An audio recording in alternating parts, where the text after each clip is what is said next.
up. Green screen. Is it this one? No, it's this one. There we go.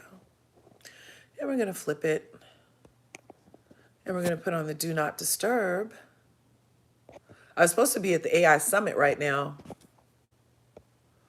but they are recording it. Yesterday, they weren't supposed to be sending out recordings, but they decided they would be sending out recordings after all. Are you on YouTube as well? Yeah, I'm simultaneous creative. Yeah, yep. Watch your videos. Oh, right on, Twist Alive. Thanks for coming through. Yeah, I'm live.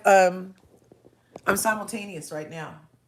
We just went live over in the YouTube streets because we're going to talk about it while I make these latkes. I'm going to invite. Yeah, right on, creative. Let me see. Can I get this grid showing? See if Thada wants to come, Shiv. Because I would like to hear your guys' thoughts on anything you want to add to the conversation. Who else likes to talk? I know Jazz be liking to talk, but she might be over at they might be over at Miss D's house because Miss D is live. You know, we be finding things to talk about. VanCarthens go live every day for several hours. I'm telling you, we are locked in. We were just talking about having an auntie meetup on my other channel that got you know, they got what it got. And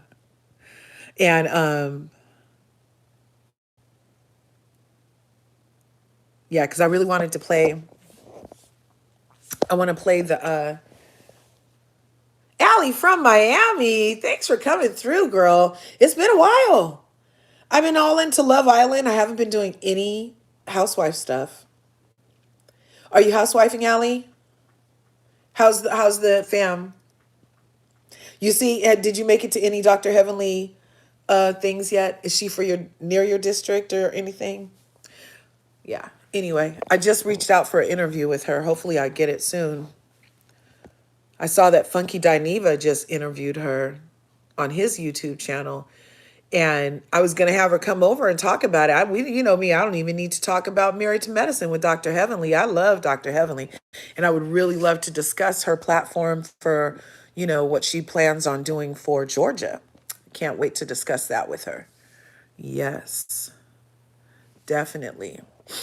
Happy Friday, Bianca. Thanks for coming through. Bianca's simulcast with us, y'all. She be over here modding on my TikTok and simulcast modding on the YouTube. Thank you, Bianca. Love you.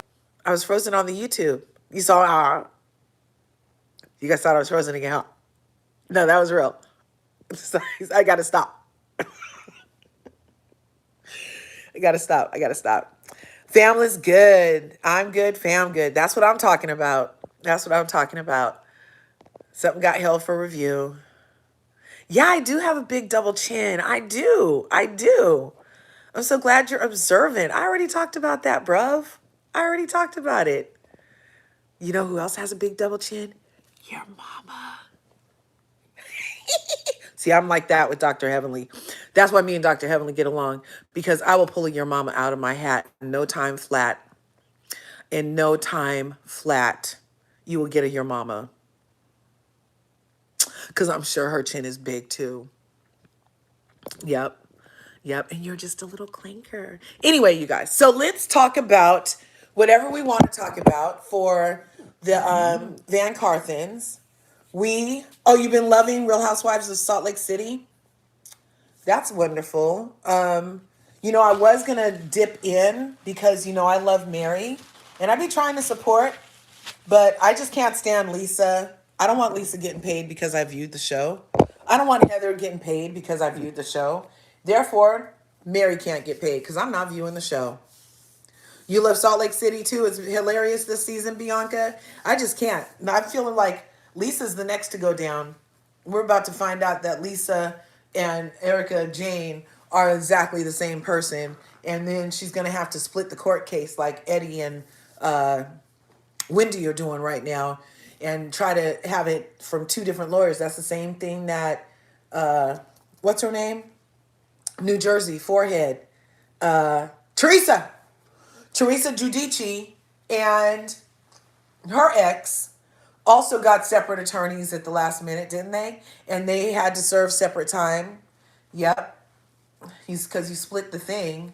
You have more in lawyers' fees, but for some reason, having your cases separate, I think they're trying to dole out indictments for him, indictments for her. Well, that's how they were handed down too, because I think the felony over there on Real Housewives of Potomac was for Wendy because they said she lied to an officer. And I was like, all the Karens putting in fake police reports, perjuring themselves, talking about the guy who was watching birds was really trying to shank her in her neck, and nothing happened to that bitch.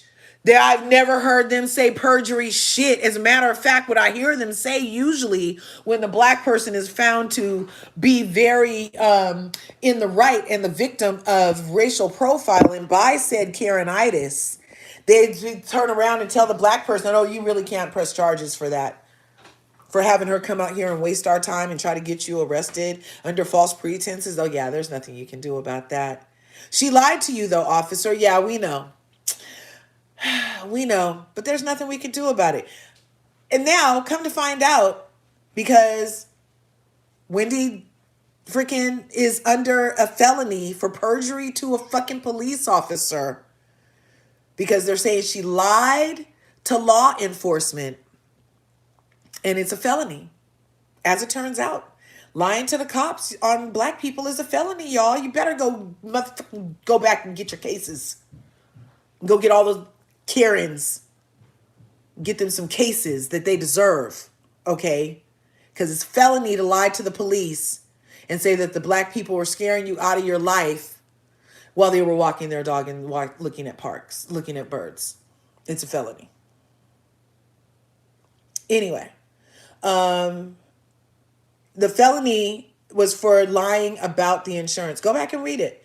The felony, it was 16 counts and one felony. From what I read it, and it said the felony was perjury to the law officer. I'm on my phone right now, so I go look for it. For real, for real. If you can find otherwise, then you know I like my crow fried. Yeah. So, but I haven't been watching any of those shows. You can just get one at a time. One and a one and a one and a one. Yeah. Right on. I'm doing those vodkas now.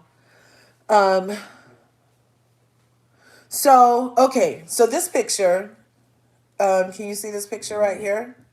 This is not her new boyfriend, you guys. She is not stepping out on Nick. This is Alexander Wang model shoot. Okay, so that guy is a model. And that's the guy holding hands with Olandria right here is a model. And that's Olandria. And I don't know if you guys checked her Snapchat or other things, but Alexander Wang had sent over some care packages. Okay, I was just hoping to get an Agua de Kefir care package, but then that account got banned. And now, but for her to be receiving Alexander Wang care packages, talking about with personal notes, talking about here's something for your fall. And then the next day, she's in this shoot. Or was that later that day? I think that was still later that day, you guys. Yeah, I think this is later the same day. That's all in the same day, yesterday. This all happened yesterday, Alexander Wang. The picture of her and Nick is from Tuesday at the Glamour event. Now, when we were live about it that night, we were like, how are we ever going to see her on Glamour and see her on,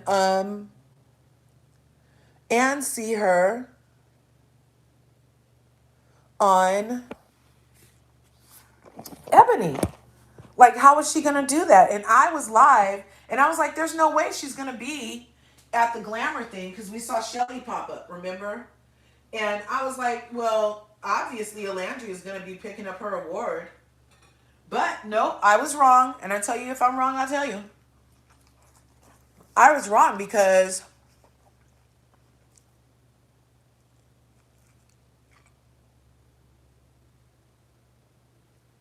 no, it says I'm live right now. Bianca Beautiful. Can you drop my YouTube link in the TikTok chat for me?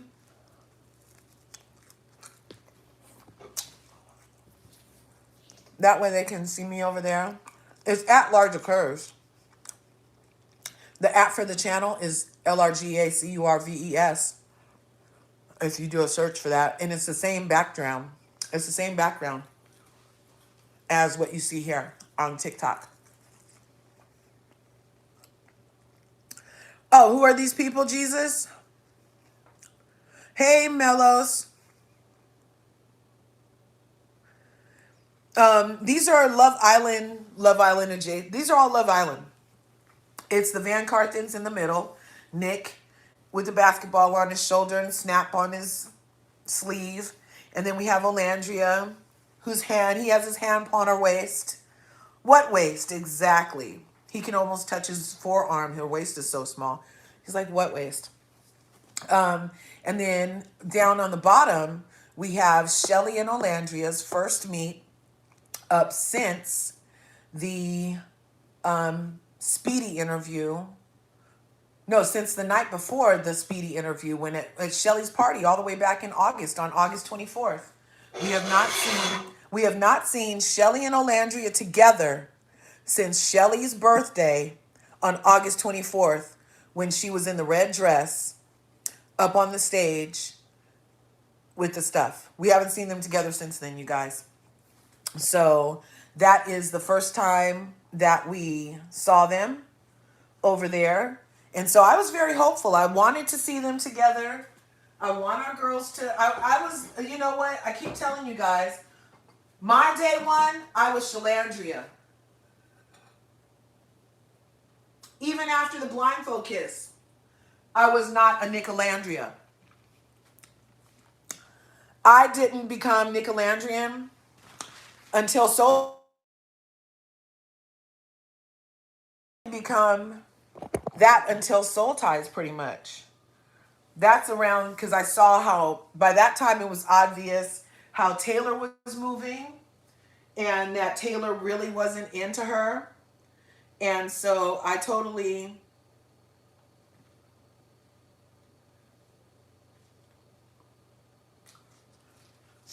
went like that. And then I was like, well, she needs some good love, and Nick is a good man. Let it happen. And so when it finally happened, and then I went back and watched did you guys see that Microsoft Copilot? Yeah, the Microsoft that's in everybody's phone and computer, Microsoft Co-fucking Pilot.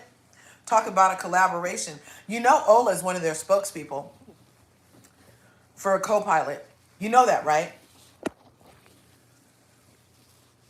You know that. So they just did a Nicolandria Award, Appreciation Award show.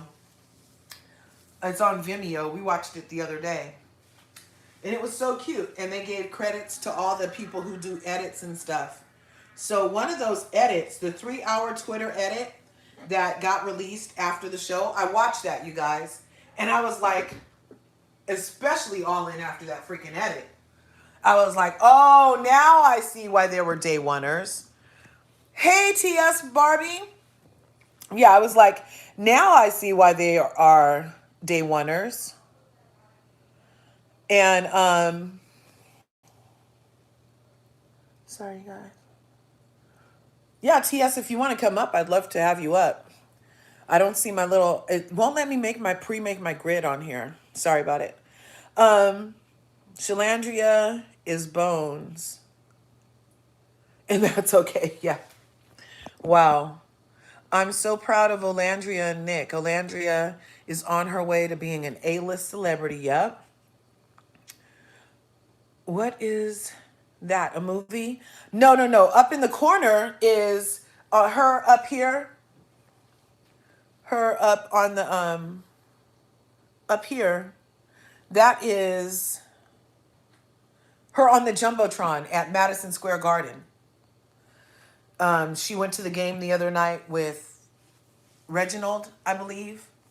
Reginald Reisman, you know, her stylist. And they were courtside. at Madison Square Garden. We know that Nick was courtside at Madison Square Garden on Monday. Well, she was courtside at Madison Square Garden on Wednesday. And they put her on the Jumbotron, of course. So that's not, it's on her way to TV though, huh? Let's manifest that for her too. She would be a great actress. I bet she would be better than that Kim lady in that new series. They're saying that she's doing horrible acting in that. But I don't watch anything with her in it. So even though Niecy Nash is in it, I just can't stand watching that lady not act. I feel like she sounds just like she does on her show when she's arguing with Courtney. And I just can't. I just can't.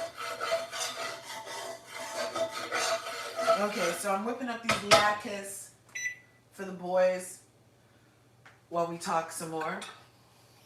Yeah, right? Hey, Eve. Reading these comments. Gavin. Where are you? Who's Gavin? I don't know. Who are you?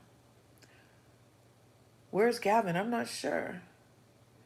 Yeah, Chanel. Chanel, come over to my TikTok. I can let you up on TikTok, Chanel. You know where my TikTok is? You know my other one got closed. So I'm in the larger life on TikTok live. And you'll be able to come up there for surely. But I can't add people on the YouTube live. I miss you, girl. I'm still talking about Love Island stuff. Bianca, if you're still around, would you mind sharing the TikTok live to the YouTube also? Oh, look, they were still waiting for the YouTube link on TikTok too. I don't know if that's possible to put YouTube on TikTok and TikTok on YouTube. If you can, Bianca, that would be most excellente. Shout out to Bianca. Love her. Thanks for all you do. I know you're at work too while you're trying to help me, so I appreciate you. But yeah, it's the.lrga.life. It's at the.lrga.life on TikTok. Let me see, can I share it to you? If you're in here, then I can try to share it to your TikTok real quick. Okay, I pressed it too many times.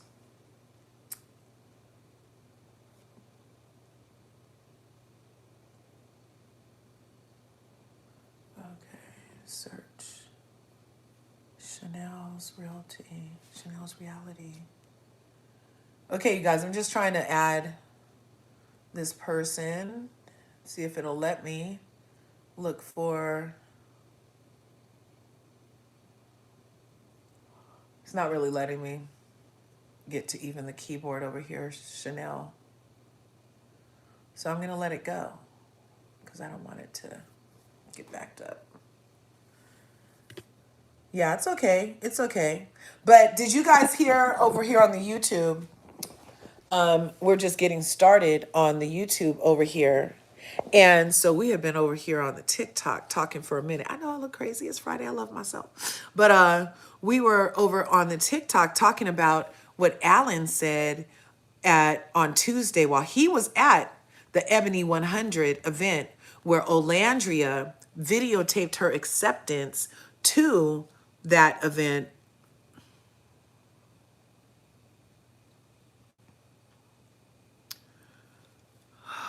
Let's see. I don't know, you guys. Oh, there it goes. Okay, yeah, it wouldn't let me do that over there. So, and we are not buying it. We are not buying it. And then this photo right here with Shelly and Olandria. I feel like it's too much, too little, too late to ever try again. Too much, too little, too late to make me think they'll win. Too much, too little, too late to make up for what he said. Talking out both sides of his neck on his head. Yeah, too much. Right? And then there are pictures circulating, obviously, of like the half hug Shelly gives back to Olandria's full 2-arm embrace. And it's just further to the think tanks, they like to call us, is just further proof of the one-sided soul sister reality. Okay? Yeah. So that's where we are with that. And then the fits at the top are her fits this week. It was the brown is a Blackwood couture, 120 hours to make this pony hair. This is her cover dress for Ebony magazine, the orange up at the top. And obviously the Christian Siriano berry gown with the bustle in the middle with Nick on her shoulder.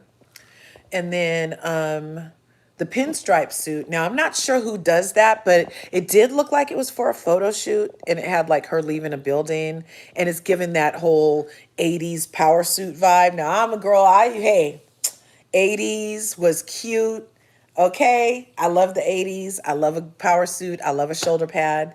I love a pinstripe. Classics. They looked great. I like this updated classic aesthetic that Olandria did up top in that pinstripe.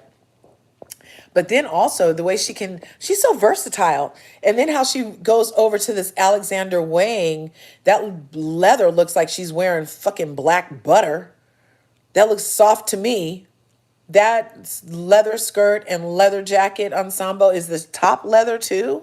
Hey, if it is, I'm there. Did y'all see the fit proposal with Olandria? Sorry, my computer tripping, Marketing 101. Did y'all see the fit proposal with Olandria? Hey, Neek. No, I didn't see that.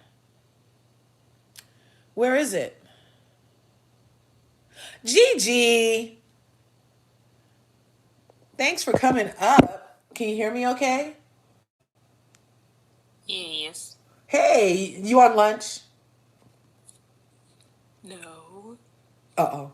Okay, I won't start much then. I won't start much. I was just, for the people in the YouTube, we were talking about like, Ace's inadequate account of the timeline for being okay. Whew. And I'm just like, dude, there's 31 days in August. And you're like, oh yeah, by the end of August, we were good. You did the thing on the 26th. You doubled down at the VMAs on like either the 27th or 28th. So I'm wondering which end of August is he talking about for being okay? In the year of 2020, never. Miss Cobb, you're forgetting we had 42 days in August. What's good, Vibe? How you doing, darling? You're right. It was a long August. 42 days, so we have to add those like from 31 to 42. So that was a lot of time for yeah. Yeah. It was a special August, so we had 42 days to we can give him grace for that. Yes, yeah. And when your hypothalamus is questionable, you might get the number of days in a month incorrect. It might happen. And it's not even saying nothing against him. It's not saying nothing against Alan. Poor thing.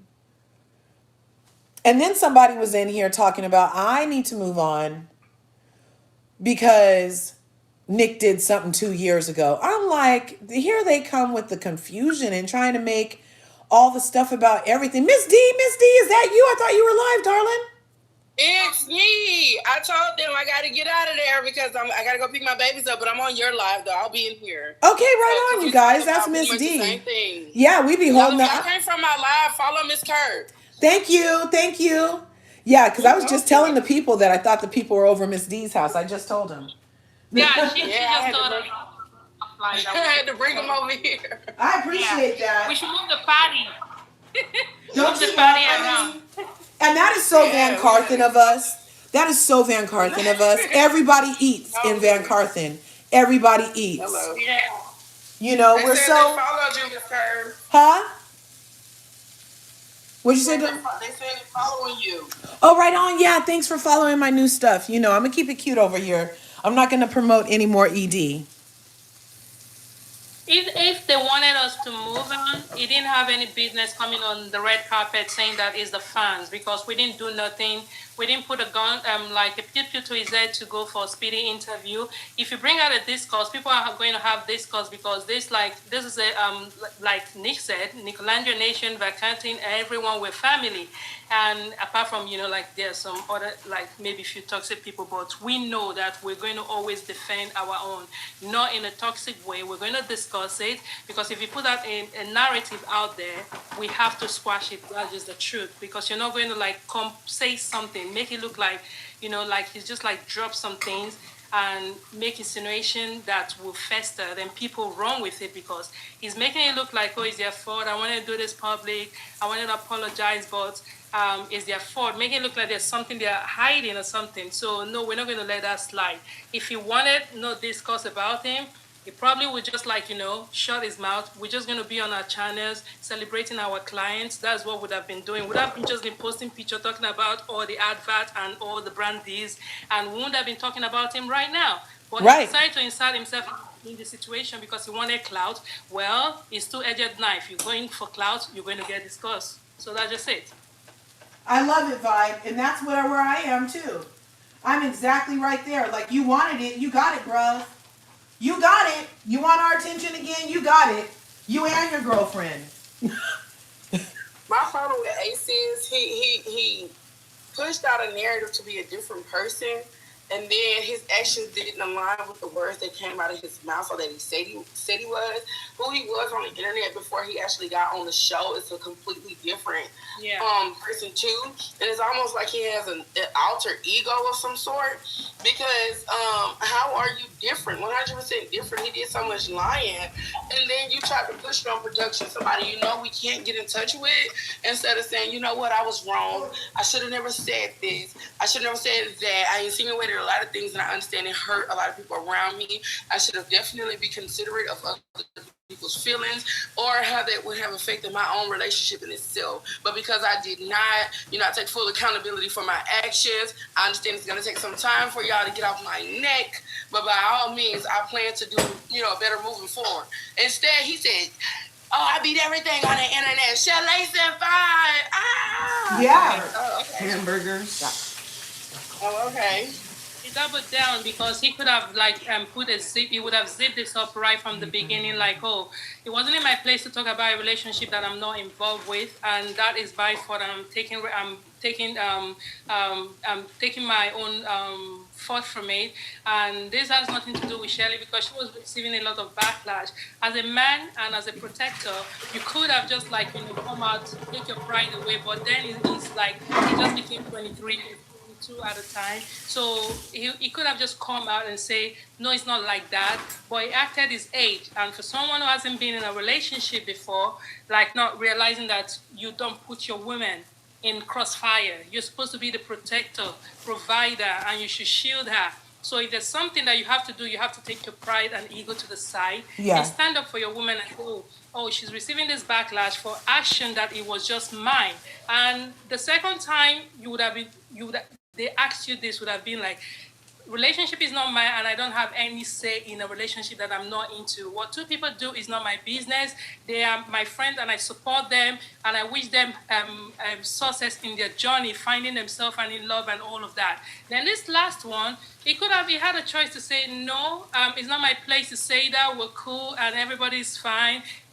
Next question, move away from it immediately. But it needed to expand the conversation by, we've been cool since August and everything, because you want to make it look like nothing really happened after the podcast. No, we know something happened. Right. Because you acted in a way to show something actually happened, but you're pushing it back to August. Meanwhile, you went I think a week from that day, and Chalet's in 5. Then the second one was at the MTV stuff. You said that you spoke your truth and everything, and your fan base was running with it. He's standing on business. And now you are coming in November to say, oh, we've been cool since August. Do we have 50 days in August? Because the August. I need to understand. It doesn't make sense. Maybe this was a leap year. maybe this was a leap year where August was like added more days and we didn't know. And in Ace's word, it happened and we just weren't aware of it. I have to check my calendar to make sure that I didn't miss the fact that maybe we're still probably in September and we're thinking we're in November right now. Yeah. We have to consider all of that if it's going by that logic. So at the end of the day, he brought this up again because he's beginning to quiet down. But at the end of the day, I'm looking at it, maybe cloud for whatever Shirley wanted to place yesterday. They needed that cloud, they needed that discourse and everything to bring attention to them again and all that. And he played that stunt again. Because there's no way they would convince me that wasn't a scheme. PRO scheme, that was organized by Todd. Because how are you in an event and your girlfriend is on that event, and the only question they want to ask you people about is about nicolandria? How? Like, what are the interesting things happening in your life? But see, this is where this is where the issue comes in for me at, right? My thing is, if I did not let Coco get away with the public humiliation, which is somebody don't know me, you supposed to be my friend.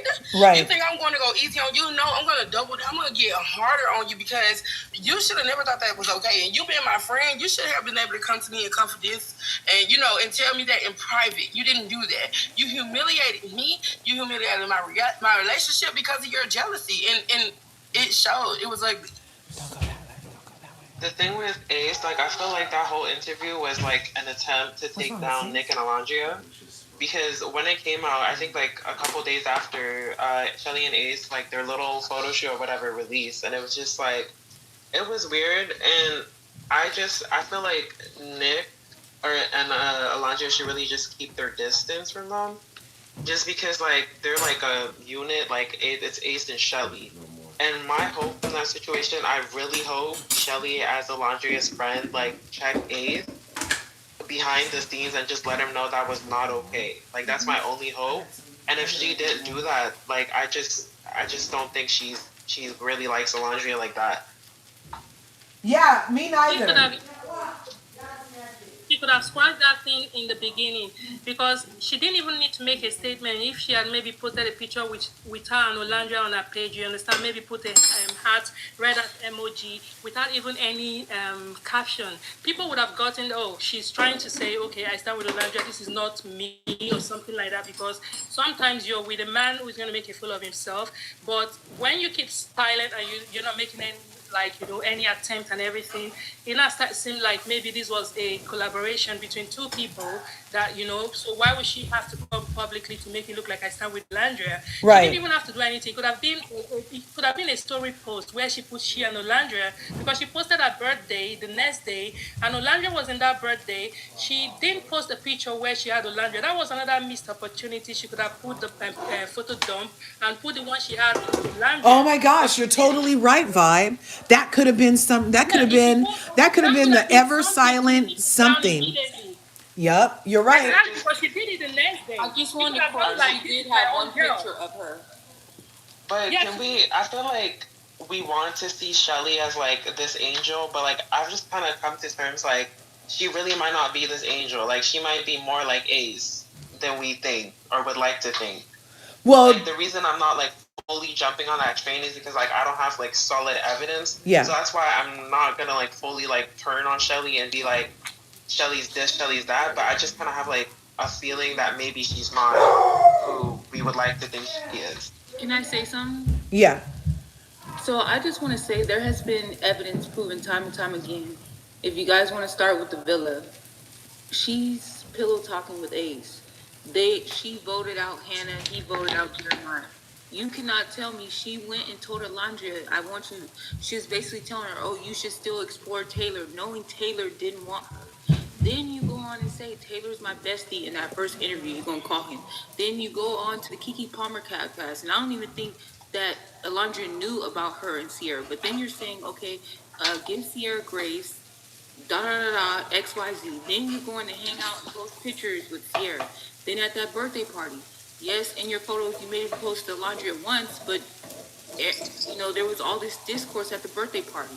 Then your man goes up and goes on this podcast, and the next day or the same day, you just post pictures. You don't even say anything.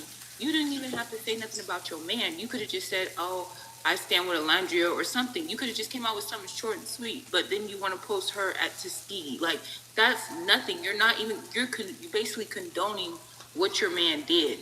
And then on top of that, now he's coming out with this video and y'all took a photo. It just seems like everything y'all do is calculated. But here nor there, I digress, because we're all supposed to be like, oh, I understand I'm supposed to be supporting Black women, which I do, I'm Black. But my thing about it is, they keep tearing this woman down each and every way, and we keep giving them grace. We have to hold them accountable. And for me, if I was, people have to understand, they're going to be in the same rooms together. And I think for Nick and Alondra, I just hope that they keep it business professional. Hey, we're in the same room. Okay, I can say hey, say a few words, we take a picture and go about my day. But I would not let them back into my life. I agree. It's like 10-foot poles and arm distances moving forward. Because they heard her twice. First, you deceive me. You admit you deceive me and tell everybody before you tell me. And when I was just with you, by the way.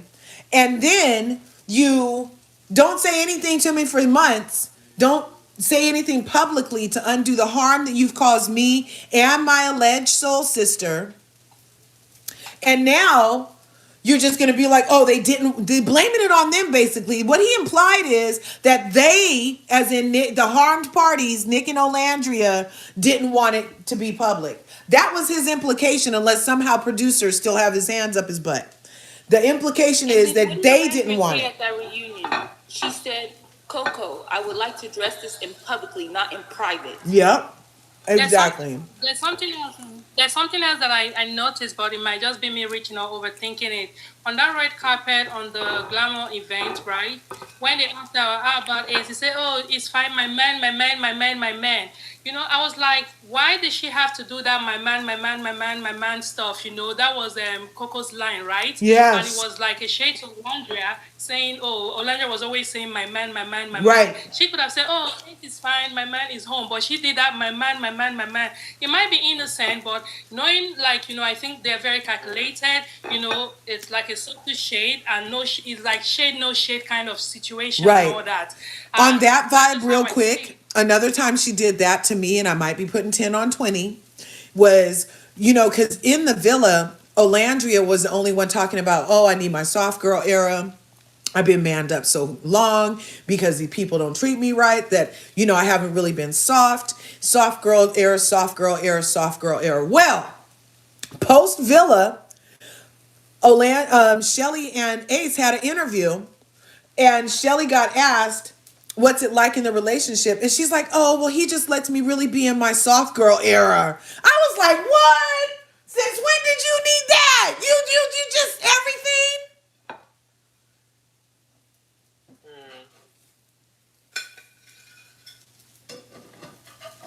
Well, I want to say something before you guys continue. Yeah, go ahead. Yeah, and then I'll drop off because someone else could come on. When I saw the interview with Ace at the Ebony with Revolt, two things came into my mind. And because Ace is such a calculated person, I thought in my mind, based on everything that he's saying, there's two things that he's trying to target.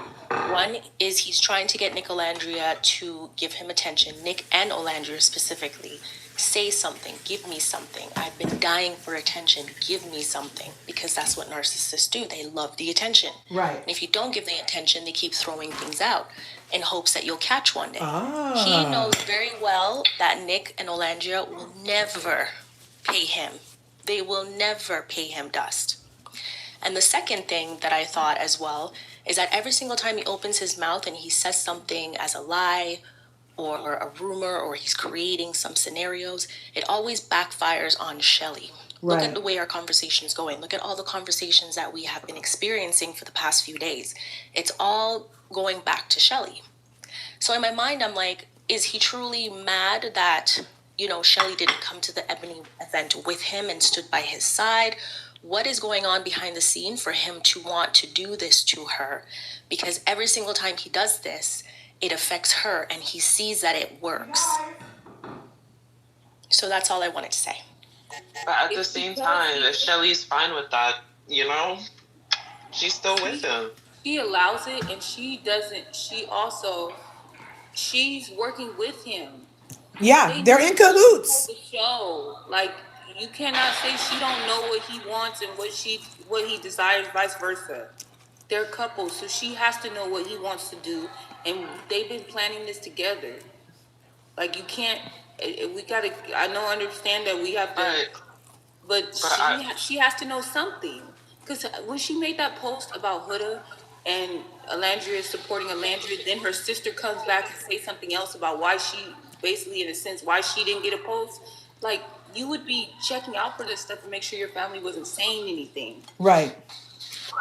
I think Ace like came into realization when they did the least genuine to the most genuine measurements, when it was going by the guys and the girls, and he realized that America really did not care for him, Olandria, Taylor, Taylor, and Shelly, and so he felt some type of way. And so to come out that villa and see Olandria and Nick at the top, when I know damn well she got voted on least genuine right alongside Shelly.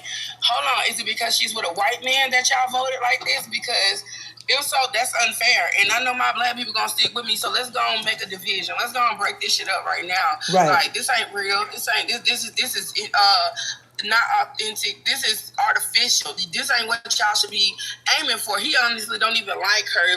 From the last I heard, it was just physical. So he's fetishizing her. That's exactly what Ace came out that villa and said in so many words. And that's why it's so insane to me. Because, like, no, she was, but of the girls, she was at the bottom. Her and Shelly and Clark, they were at the bottom. And of the guys, Ace and Taylor were in last as well. So he kind of looked at her like, oh, y'all sparing her. Y'all giving her a redemption arc. That's why he tried to play the, oh, I got a bad edit card, right?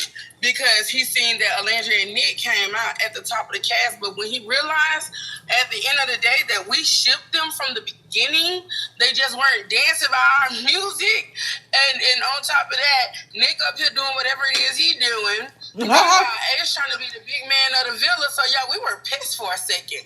Like, hold on. Like, don't get me wrong. I stood by my girl, but some people weren't happy with how production made it look like Olandria was, like, telling Taylor, like we wanted her to get off of him. Like, if you can't be done with him, sis, come on, just come home. I promise you, when you get out that village, you're gonna see who really wants you, who really saw you win, regardless of that show. But once you found Nick and they found each other, because really Nick found her. Nick was praying on getting with Olandria. Like, that man sat down, did the groundwork, was like, okay, let me fix my hair, let me fix my clothes, let me fix my grandma, let me become the nurse. This can't be playful Nick no more. Let me become the nurse. Let me show her the nurturing side of me. Let me show her the grown man side of me. Let me show her I'm not that baby with that milk behind my ears. Nick was like a lion preying on Olandria like she was a gazelle, and he was going to get her regardless of how long it took. I feel like that's why when they were asking, like, do you think Nick would have left the island if Olandria did? Yep, I don't care what production wanted. He would have left. He got riches in his family to pay for that Fiji ticket, but he would have left. I feel like he would have left. I think also Ace doesn't understand that they have global fans. Like, Nicolandria, just not US. Like, global people are flying out here to see Nick and Olandria and go to those Greek fests and go to certain things. Like, he just thought, like, oh, this is nothing. Like, you can't get mad at people for liking someone more than you. You cannot. It's not our fault that a lot of people love Nicolandria. It just is what it is. And you have to understand, Nicolandria went global. It's not just US. Yeah. Ace is the type of person, like, I really don't want that around me, because if you can't be happy for the good in my life and you're always, like, wanting it for yourself, it's just like, no. Like, people need to learn to just wait for their turn. Like, your turn is coming. This was my turn. Let's be happy in my moment. And when it's your moment, I'll be happy with you. Like, those are the people you want around you. So that's why I don't want Olandria and Nick to be around Ace. Like, I think they should keep their distance. Yeah, me too. Okay, over here on the YouTube, they're saying Shelly was always using Olandria's words against her, especially in episode 1. That's why Shelly and 404 are friends, because they were both manipulative individuals and calculated, Devin says. Narcissists abuse. He doesn't care about Shelly. What else do they say? It's a PR stunt, hold them accountable, and they act like she who shall not be named, right? Exactly. They be yourself, they're not wrong. That's the same kind of hypocrisy. You're right. Let's see. Agreed 1,000%. That's exactly what he thinks. Olandria was voted most genuine, and him and Shelley and Clark and Taylor were the ones down there. Olandria was top 3. Amaya was 1, 2 was Iris, and 3 was Olandria. Nick strategic AF, and we love it. Yep. Nick is waiting for Taylor to dump Ola so he could shoot his shot, right? Yeah, he went about it the right way because he didn't want to seem like he was colonizing his woman. He was just, he just waited, and Taylor picked somebody else, and then Nick's not a bad guy. And somebody else, okay, real quick, you guys. I have the person that told me to watch the show. Me and her kind of semi got into it the other day. She called me obsessed. I called her defensive, and and she was saying that she believes Nick owed Sierra and some kind of conversation post Villa because Sierra mounted him twice. Now I'm saying Sierra mounted him because that's what I saw, and I didn't feel like Nick was actively pursuing her sexually. Now, just because a thing gets what it does when somebody rubs on it and jiggles things doesn't necessarily, yeah, that is yes, that's consent if you go ahead and don't say no, but it also wasn't initiation. You know what I'm saying? And to me, as a woman, my box, my responsibility. So I don't at any time expect that when I throw a box, it needs to be caught in a certain way if we didn't already have that conversation. If we didn't pregame it with a clear understanding of what this consent entails, then I don't owe you a conversation when you get off a freaking island just because I hooked up with a woman you thought wasn't in your league. You know what I mean? I do. In the beginning, I was like, you can go first. Go ahead. Okay. Oh, go ahead. Okay, in the beginning, I was like, yeah, Nick should probably have a conversation with her. But then I think Sierra was just, I don't know if it was the Grease post where she made, and I don't remember exactly what she said, but basically she started being weird and just like posting, I think probably like what it was shady stuff. So because of that, I feel like the more and more she did that, the whole Nick has to have a conversation with her just kept on fading more and more until it was like, no, this conversation is definitely not happening. And I feel like it's because of her actions, maybe that's why the conversation didn't happen. But just because of the way, their situation kind of ended, and then like the whole maybe I feel like a conversation was should have been had, but okay, kind of and that's interesting. Now, had you been to the island before, Eden? Was this your first time on Love Island? It was my first time. And I was like, well, maybe that's why I think this way. Have you been to the island before? And so that's an experience that that's what happens? Because the friend who I was arguing with said that has happened before, that people got post Villa and post Island and everything. And later on, they're like, oh, yeah, we talked outside. And so is that something you've been through? I've watched seasons, but I probably haven't really followed up this is probably the first time I followed as much like after the season, but I have watched multiple seasons, like UK and US too. Okay, now I'm going to stay with you for a minute, Eden, because you're kind of sounding like my friend who believes Sierra was owed something. And it's not bad because I believe that discourse makes the world go round, okay? We don't have to agree, but we respect each other, so we're good. So my friend also went on to say not only does Nick owe her something, specifically her caveat was the mounting part. He inserted it, therefore he owes her a conversation.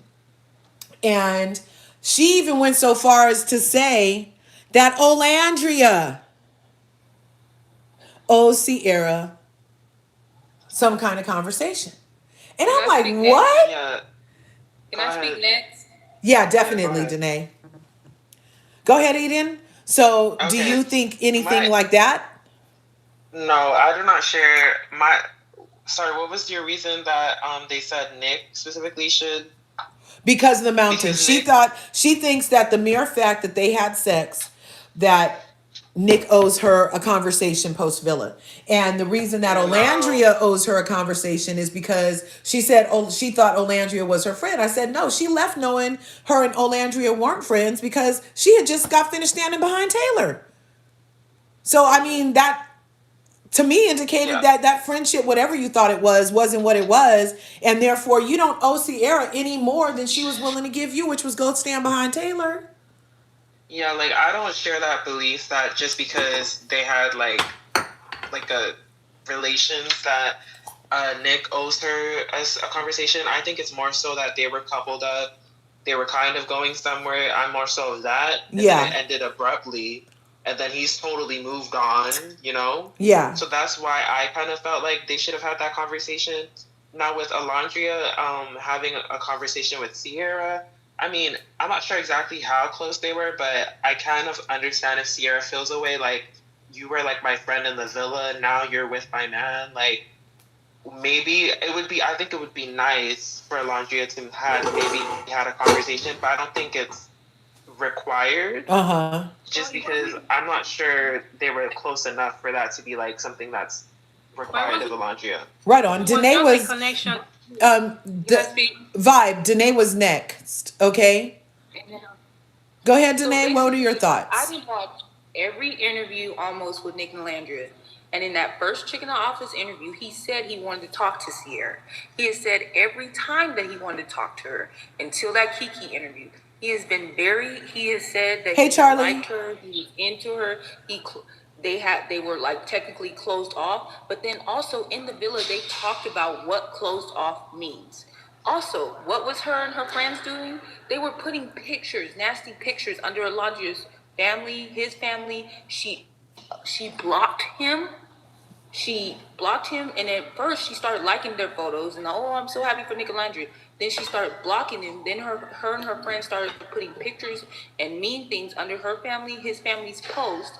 Then also that post came out about Mykonos. So then at Kiki Palmer's podcast, he's like, no, I wanted to talk to her, but she started doing messy things. Right. Yes, at first he could have gave her a conversation because he was able to talk to Bella Dasher with no problem. But she was doing shady stuff. And then what she do? Every chance she gets, she's buying perfume. She shows up to the aqua party. So if you're gonna keep doing shady things, why do you think you deserve a conversation? Right. I agree, Danae. And Landry doesn't owe her anything because you stood behind Taylor and you were part of the Ace Taylor and Shelly thing up on Olandria because you knew the whole time that Nick wanted Olandria.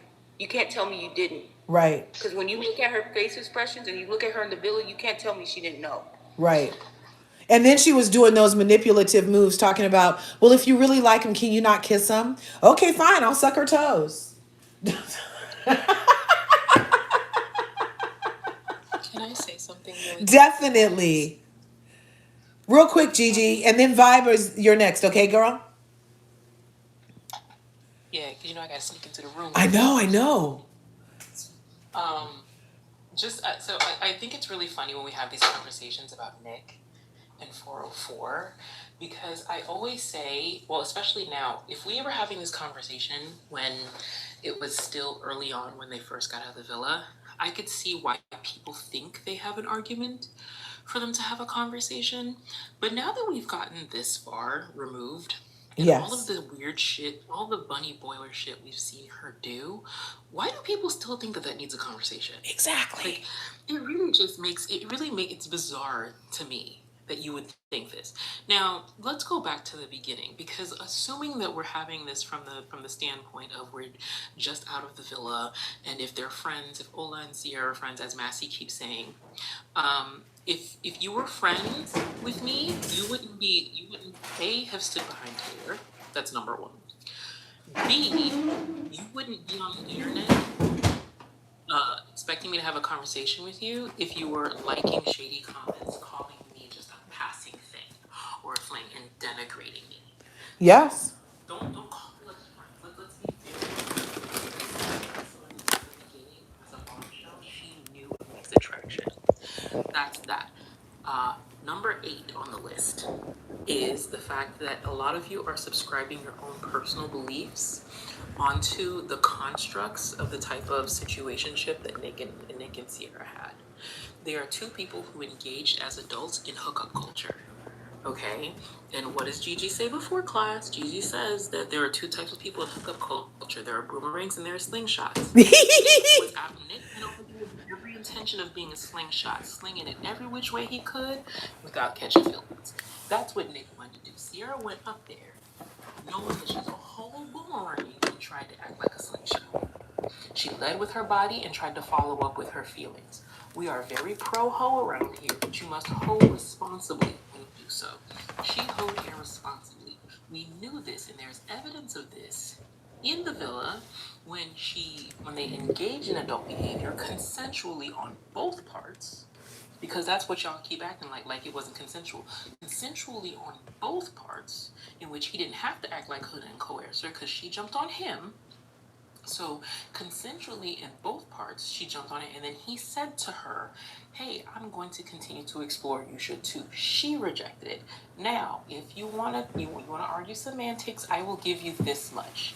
Nick should have at the very least said, hey, if you gonna give me pushback, I'm pushing the cat back. Though you can have it. But she continued to engage knowing what kind of boundaries he had put down. And y'all act like this conversation didn't happen. They had this conversation in which she continues to willingly engage moving forward than what it was.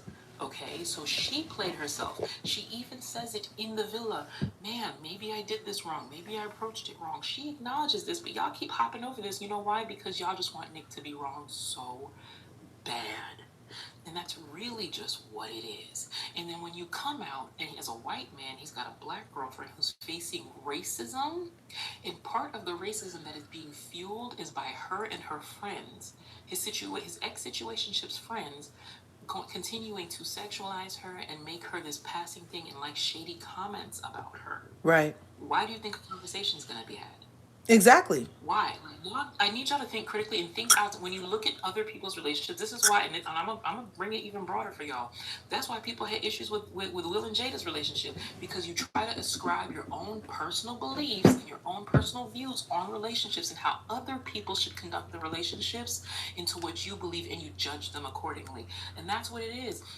Y'all have to understand that physicality and romance and intimacy do not equate the same thing to everybody, and that's why. Thank you for the gifts, y'all. And that's why y'all continue to want to hold Nick to this moral fire. Right. That's really all it is. Y'all feel some type of way about it. If y'all don't want to engage, that's perfectly fine. If y'all want to engage in adult behavior your own way, nobody judges you for it. But you also can't judge somebody who is also very clear about it and the other person continue to engage. Y'all gotta stop with that shit. And Gigi, that's like, let me say something to Gigi, please. Gigi, do you mind like maybe having a class where we can enroll? Because we need daily learning from you. I need to be in your class. I need to learn. Just saying. Somebody who body shames, like, you want to catch your bodies. That's why people talk about, even they talk about Honda Civic. I'm like, girl, let that girl catch her bodies if she want to catch her bodies. It is what it is, girl. Do your thing. But you got to do it responsibly. Starting to put and don't start putting the burden on the other person when exactly said behavior, knowing what it was. Like, y'all people just need to stop doing that. Like, people are weird. So that makes that okay. So that means she is very much like She Who Shall Not Be Named at the Laugh Factory, and actually Amaya also, because all three of them are throwing, kissing, mountain. Hannah spit in her hand, but she wasn't expecting a lot from the people.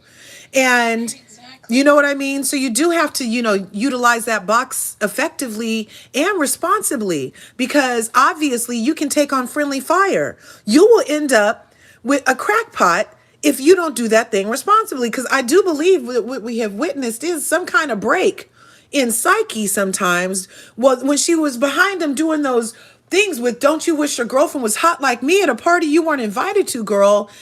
It was giving Like, you need meds calibrated. That's what I'm saying. If people had, that's what I'm saying. If people formed these conclusions early on, I could give that a pass.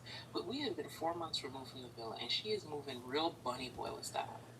Like, she is a fatal attraction. Yeah. Like, And that's why people were saying that, some people were saying that there could be true danger with her just because it's so odd the way that she's moving. It's very unpredictable, very odd. And those two things alone, like, you don't really know what's in her purse, do you? Like, hey, I can get with some of those thoughts. But also, I kind of feel like she's harmless. But is she? Listen, I was even stretching it today because I had to log off Snapchat. So I was like, okay, Gigi, now you're stretching, right? Like, give it a rest. Because, you know, when you're on Snapchat and you follow one person, the other people tend to come up. So 404 came up, and it was like this picture of her. Okay, somebody else saw it too. The Shrek cartoon kissing her cheek, and I was like, No! I was like, now heifer. No! I'm going to go look for it. I can't. No, somebody please DM that to me. Oh my God. No, she didn't. Mentally stable. And they want you to believe that is a mentally stable Gigi, person. you're doing too much. She's doing too much. Log off. Okay, yeah, that's too much because she also, after Olandria did her Allure makeup thing, she went and did a makeup tutorial too. Yeah, I know. What I But think she it had, is listen, like, Curves. She had me when she did the whole perfume thing. I was like, Yeah, like she was like Burberry her. It's a complex mix, but I don't think it's anything serious. Like, I think it's just a complex like, it's a complex situation. Like, I feel like from one thing she might be feeling is like, I should be getting the spotlight, and then she also has the feelings of maybe betrayal from Nick and Olandria. So maybe it's just all that together is just making her like lose it right now. You did a makeup tutorial? Sad for her. No way. That is psycho, you guys. What'd she do? She put a picture of Shrek kissing her on her Snapchat, and everybody knows Nick wants to be in Shrek. Oh no, this girl's been way out of hand. See, but to Eden's point, Why is nobody talking to her? But that's She's not my her thing today. family. To She's Eden's not her point, friends. right? Like, why are I they not do holding feel her like accountable or sitting her but down? that's my thing. To Eden's point, I do feel bad for her from a human standpoint. However, what makes me feel worse is that she doesn't have anybody in her corner to sort of go, okay, you're crashing out. You're doing. She's a monitoring spirit, Devin says. Yeah, she's a monitoring spirit, yeah.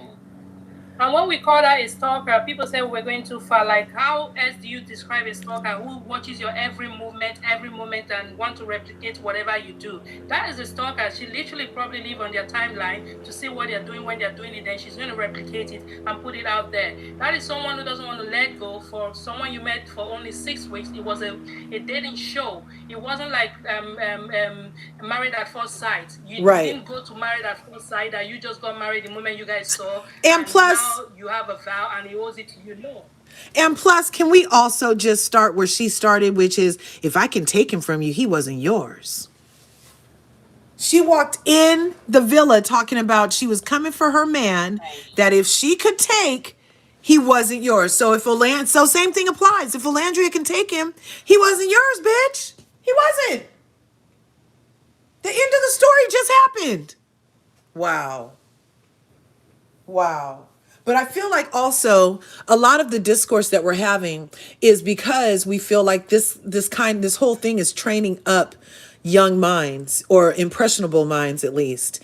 So we have a faction of people like the lady with Gymsharks, right?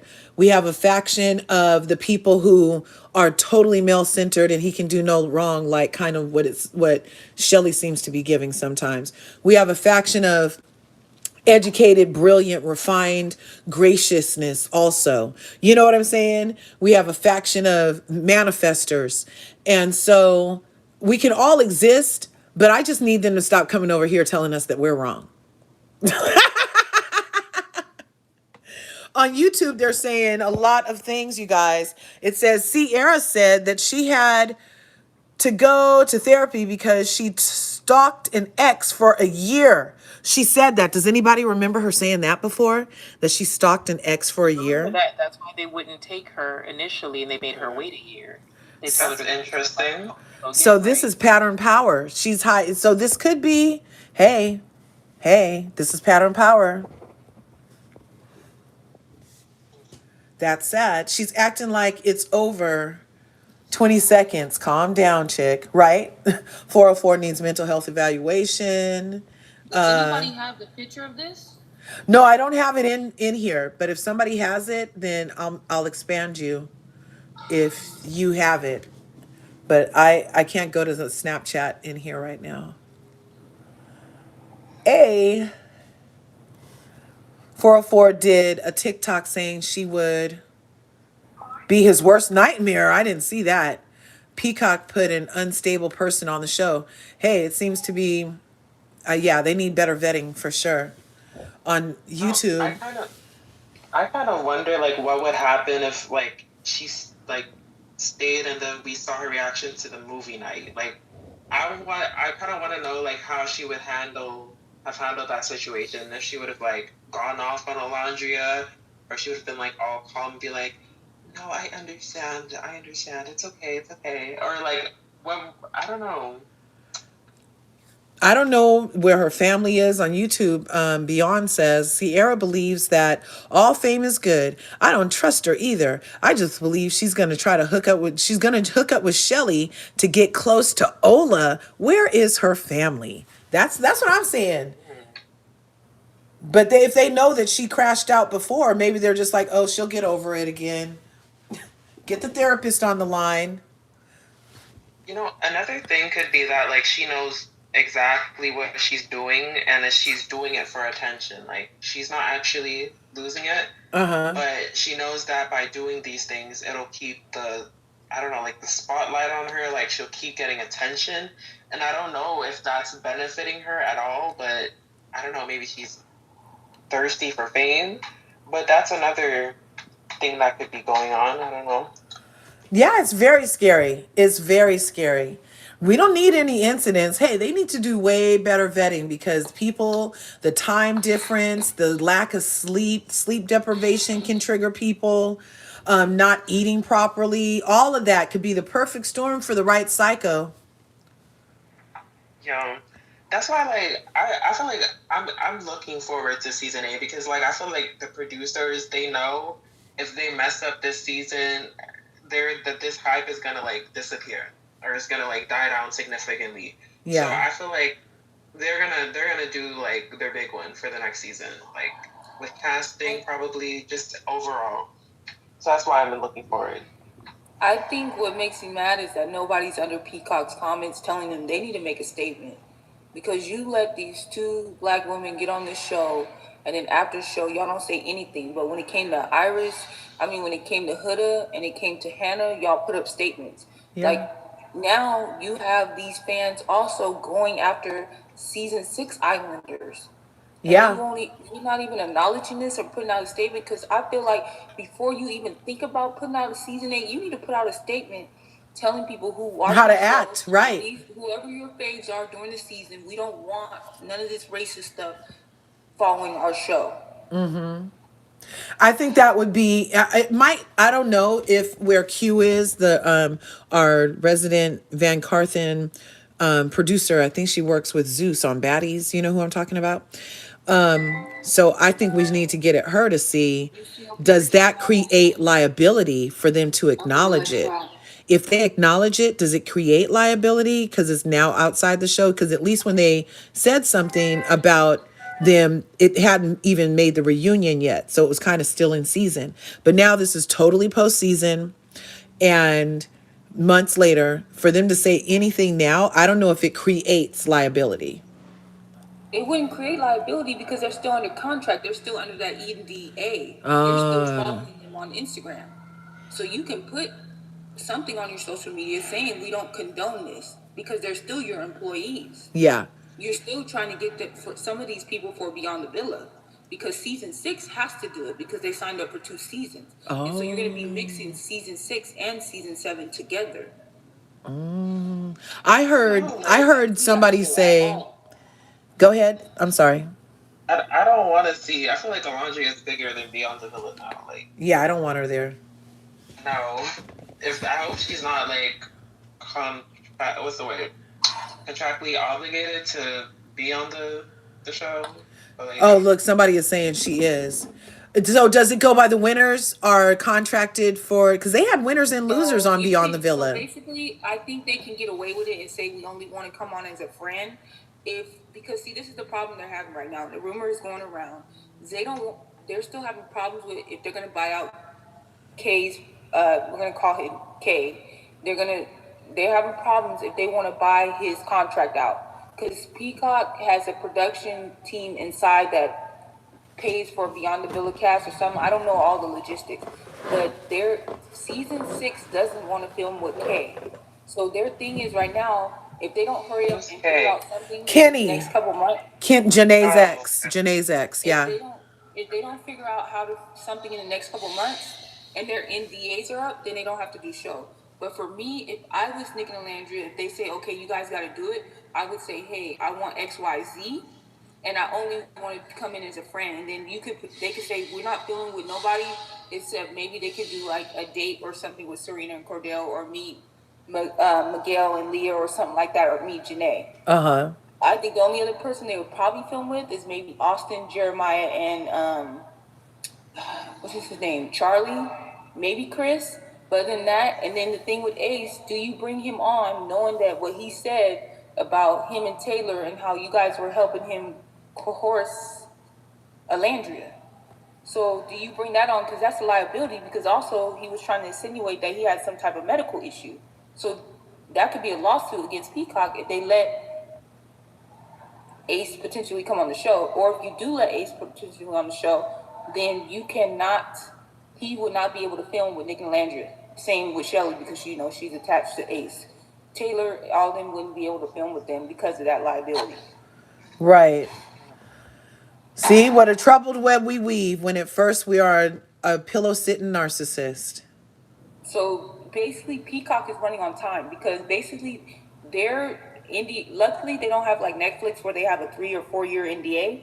Luckily, they only got a year NDA, so they have up until I think next June, July. If they don't have start filming soon or figure out something, they're good. They don't have to do it.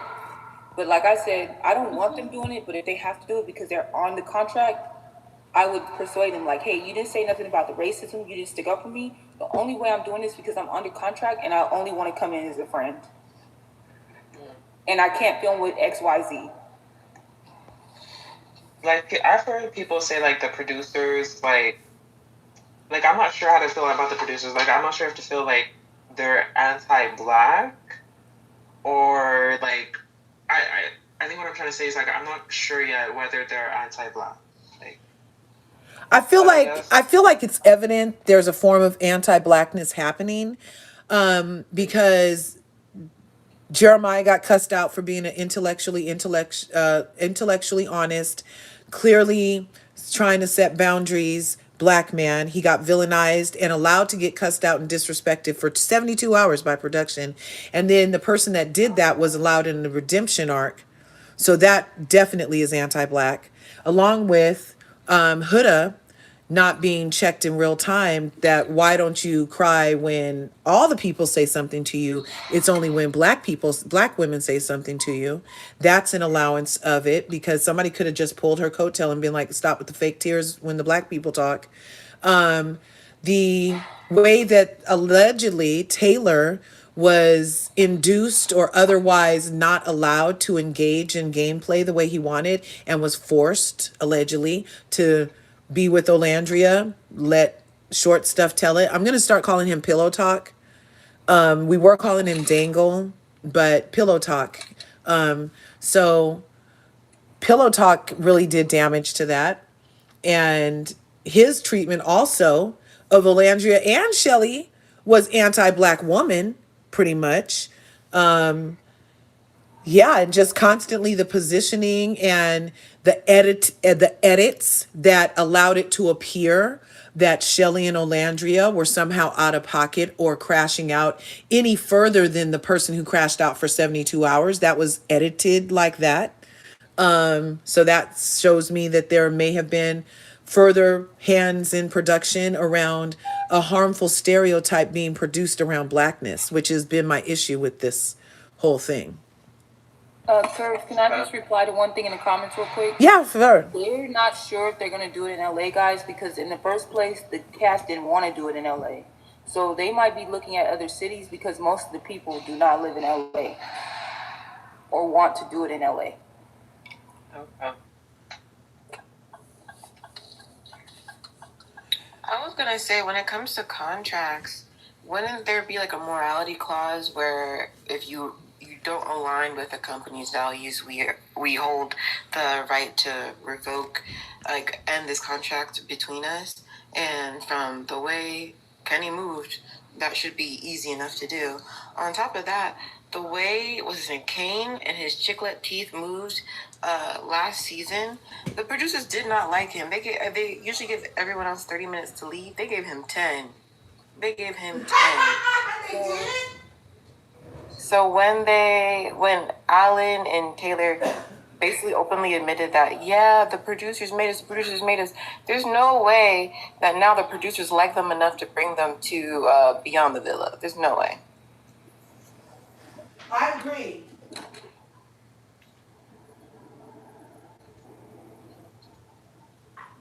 I was thinking the same thing on that particular thing. Like, I was like, so Ace doesn't want to be on. I was saying to myself, so Ace doesn't want to be on TV anymore? Is that why he's burning the bridges he's burning? And because remember when he was doing that Speedy interview, 3D was live with Clark in the bed doing a pedicure or whatever. And when certain questions got asked of Ace, even 3D was like, we got an NDA. We got an NDA. We got an NDA. And he was just like, I was surprised we didn't hear about a lawsuit against that ass for breaking the NDA, because even Taylor admitted that some of the questions should have been NDA covered that he was spilling tea on. So I can't see.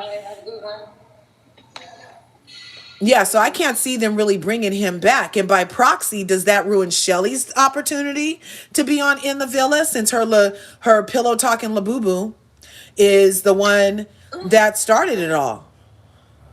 I feel like Shelly and Ace would accept it though.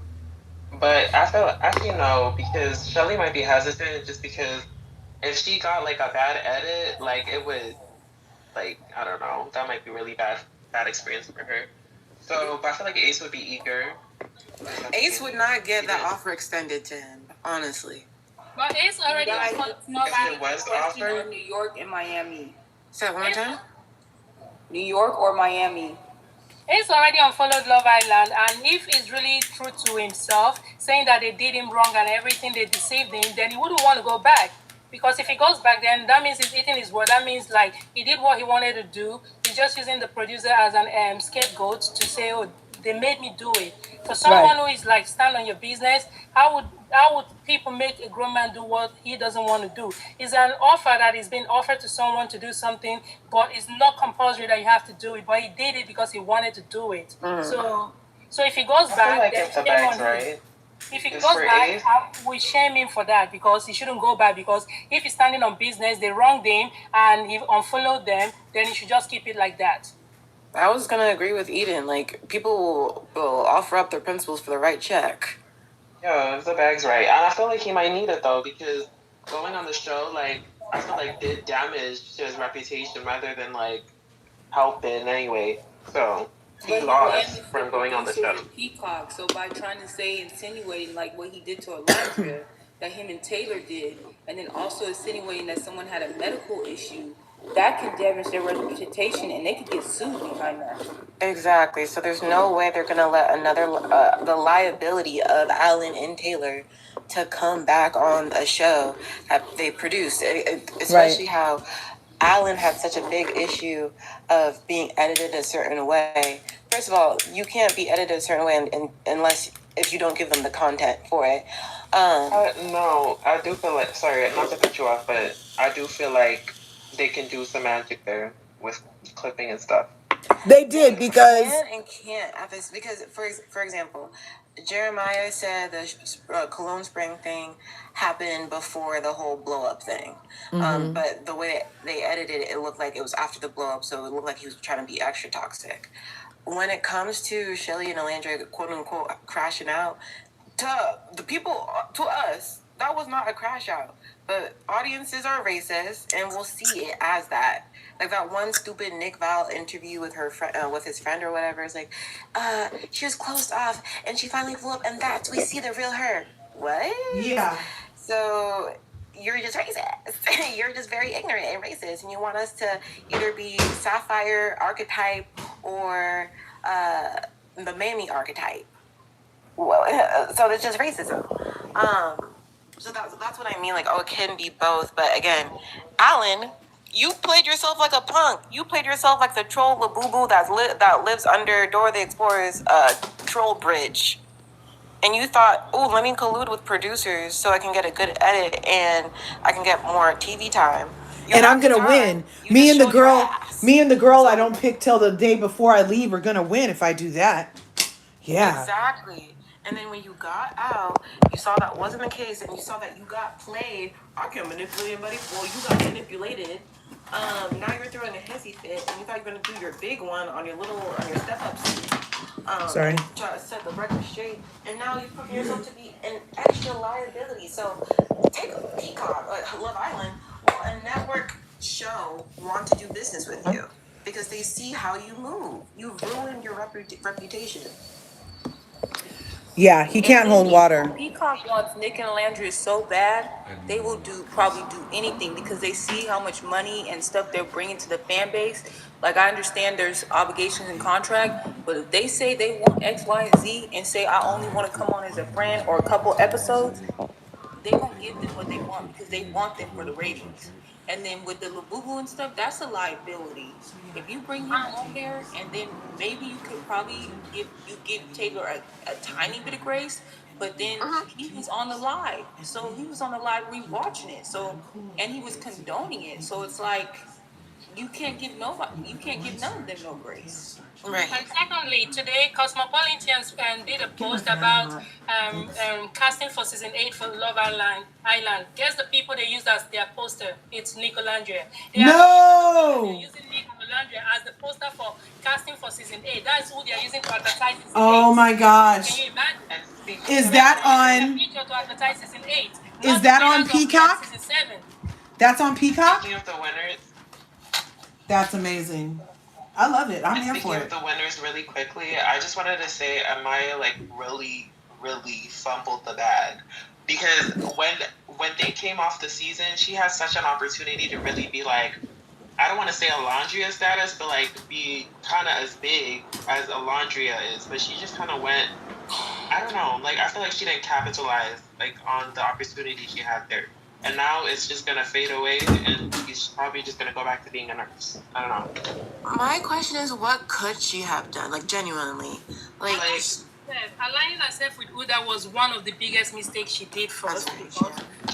She was not, people started to sing not to like her, right? But then she did the ultimate of aligning herself with Huda, and what she did at the reunion turned a lot of people off, you understand? So her likability just like dropped because like Olandria didn't do anything to you, you know, she could have stayed in good grace and say, okay, this is someone, because I don't understand why she fell off like that. With the story of Brian doing what he did, she could have had a strong woman. What Sierra was trying to get, she could have had it because people would have, you know, sided with her. But she was shady, and you know, she acted as if I'm innocent and all of that. No, she was also shady. She's just a more palatable version of Huda.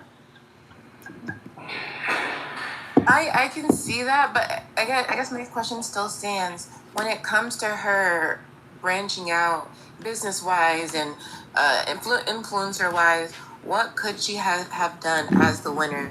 She went on Call Her Daddy. I think she had a Fuse, partnership.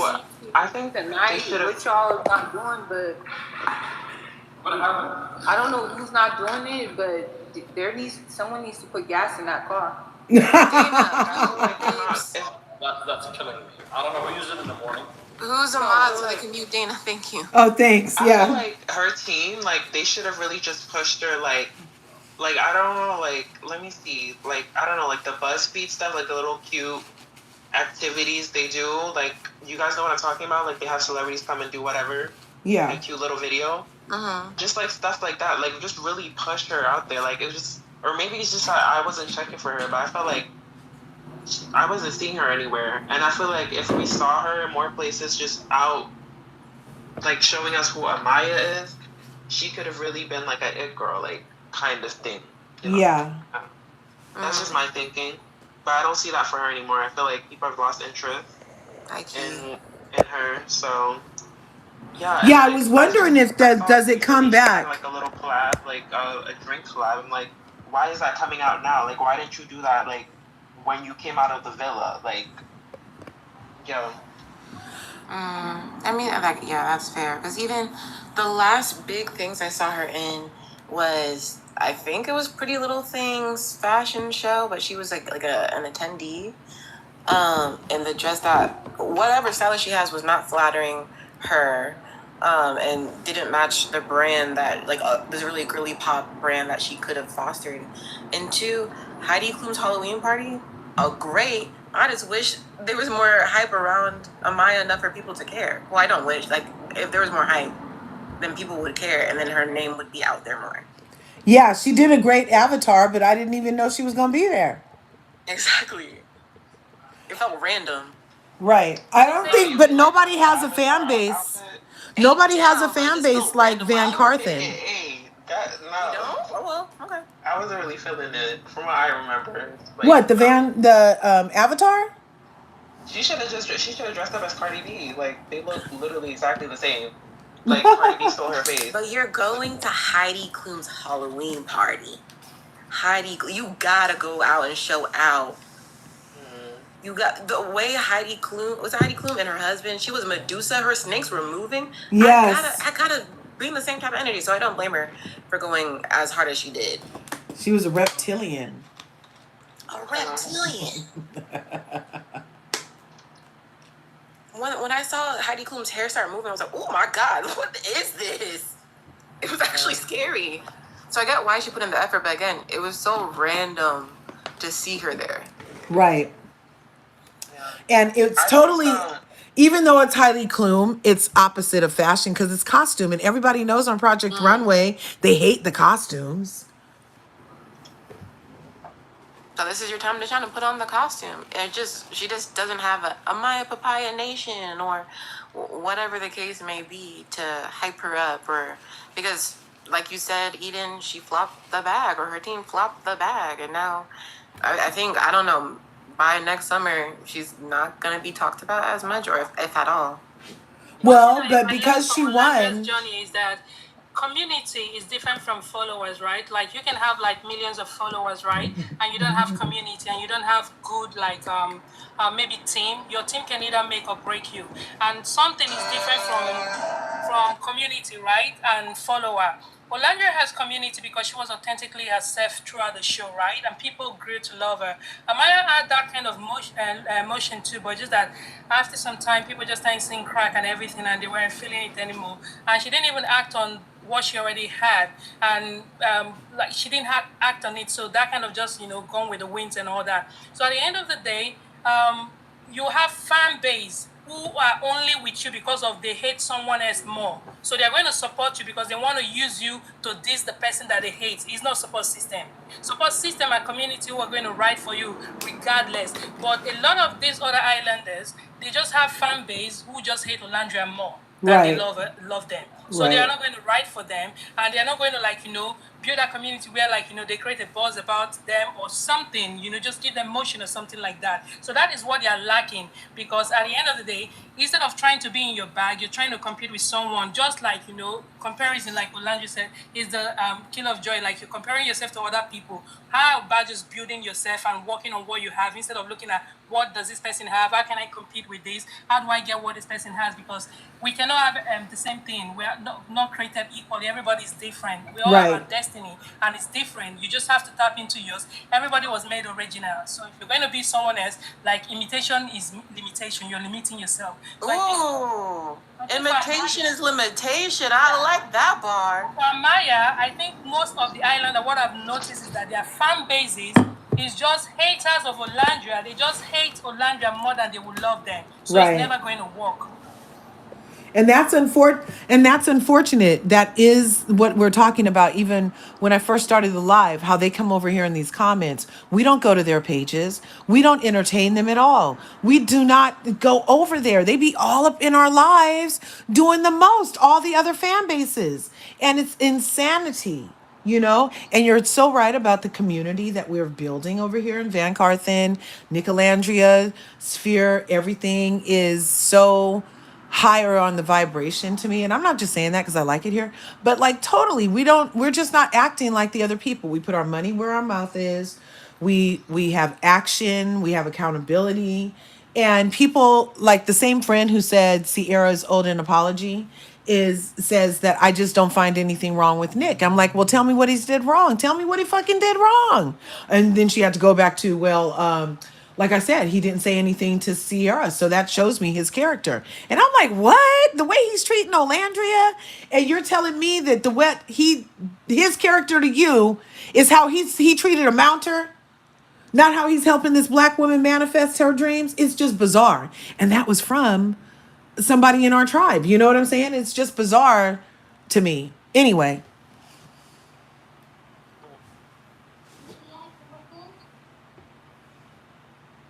I'm making t-shirts. Maybe it's I'm somewhere. I have an appointment. I just got here, so I'm going to drop off. I'll just listen in. When I'm done, I'll refresh back up. Okay, Vibe. Okay, Vibe. Thanks for coming. Appreciate you. All right. Read some of these YouTube comments. Let's see what they're saying. Olandria will last. Oh, wait. Olandria will be signed by an agency and. Oh, no. Olandria was the last to be signed by an agency and took off.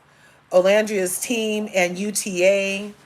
Olandria's team and UTA are using these moments. Yep. Amaya won because of a sympathy vote, is what they're saying on YouTube.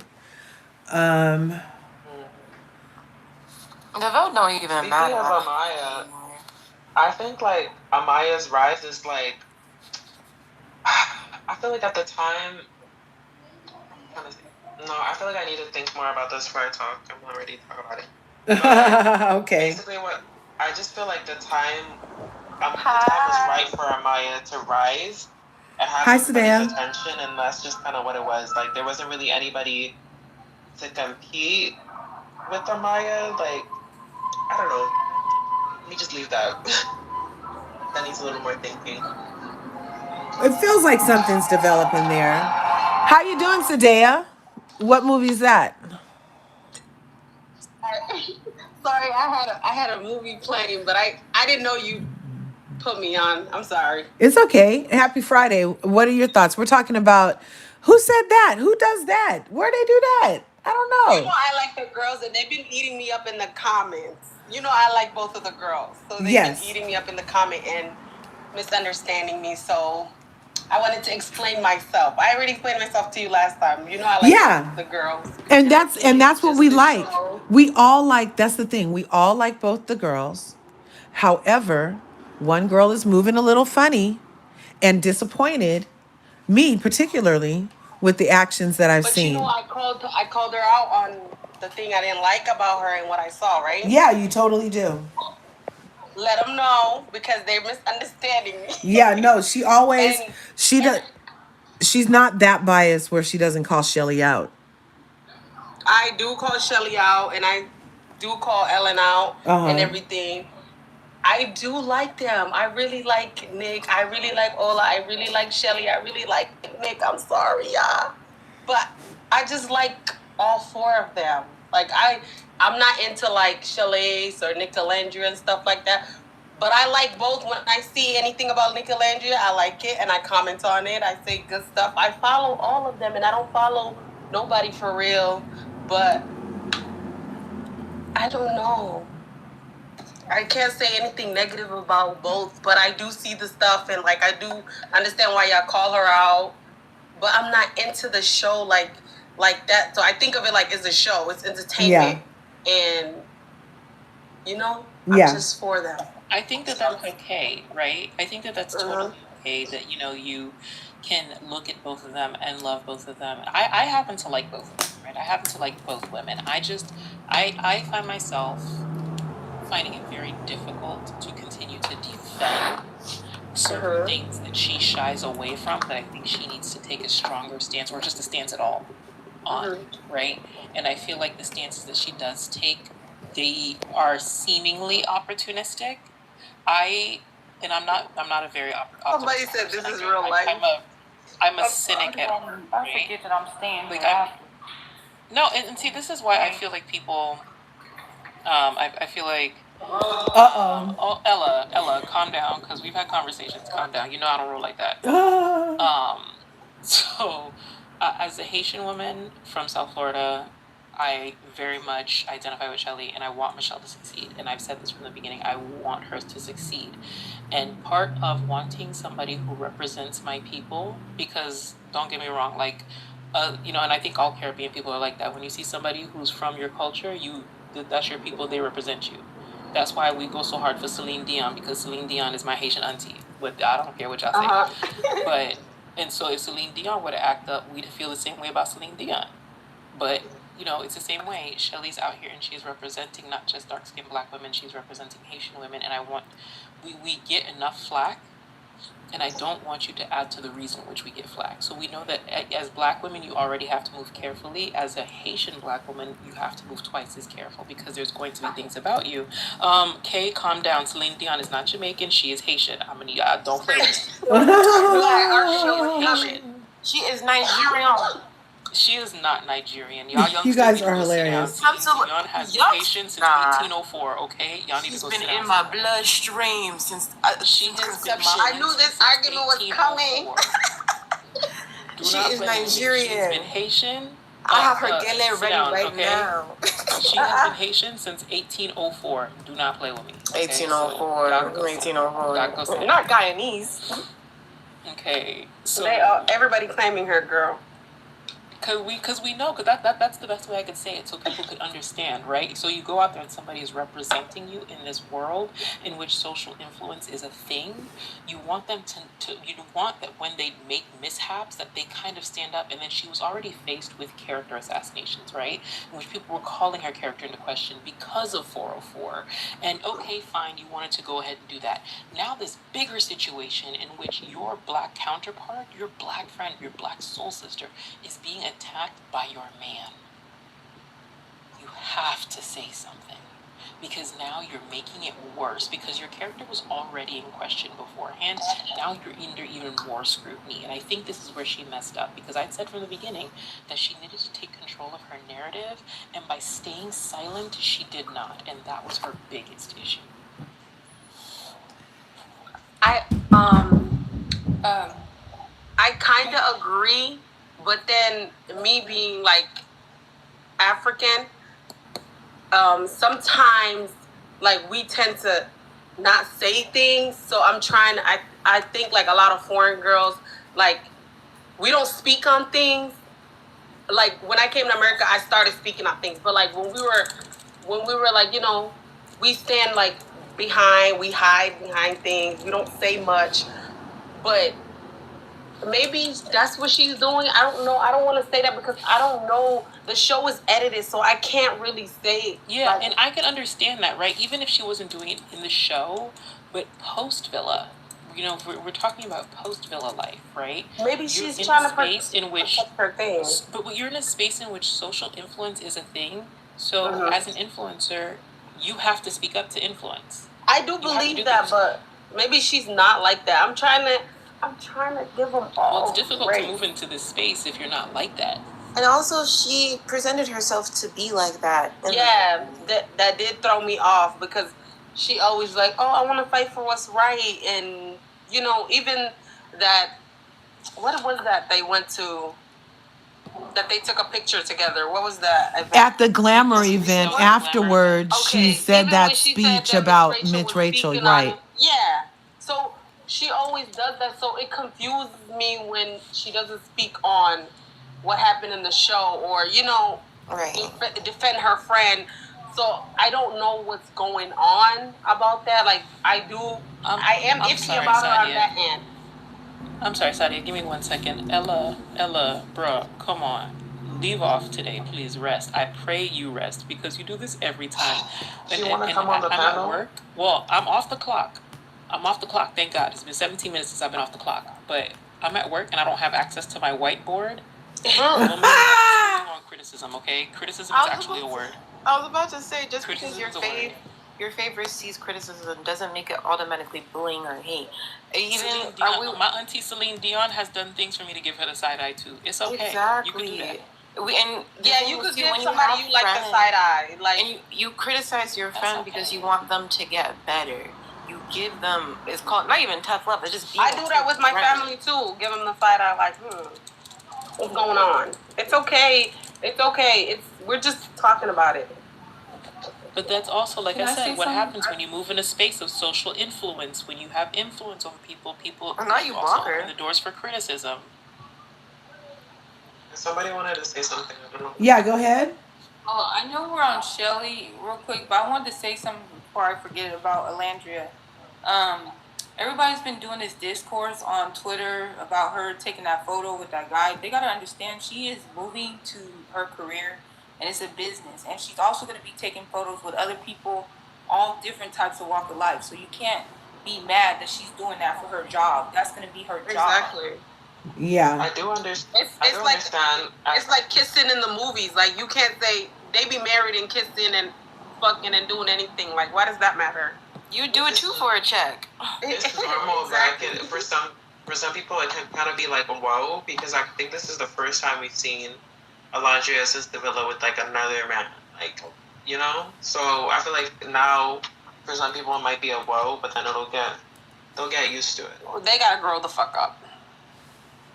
Yeah, they're gonna have to, because also Nick is a model. He takes pictures. He has a slew of pictures on his timeline with other models that he has to hold intimately, kind of. So I don't know why the people are tripping, and I don't think that those are true VanCarthen, Nicolandrians. Bashed. You know that? Like, they always bash the females. But also, I don't think that that's true. Black girl makes it in comments. I don't know why Cordell said yes to that stupid ass Southern Fried Rice show. Apparently, he kissed somebody on the show. I don't care about the kiss. Why did he do that stupid show? Oh no! I'm pissed.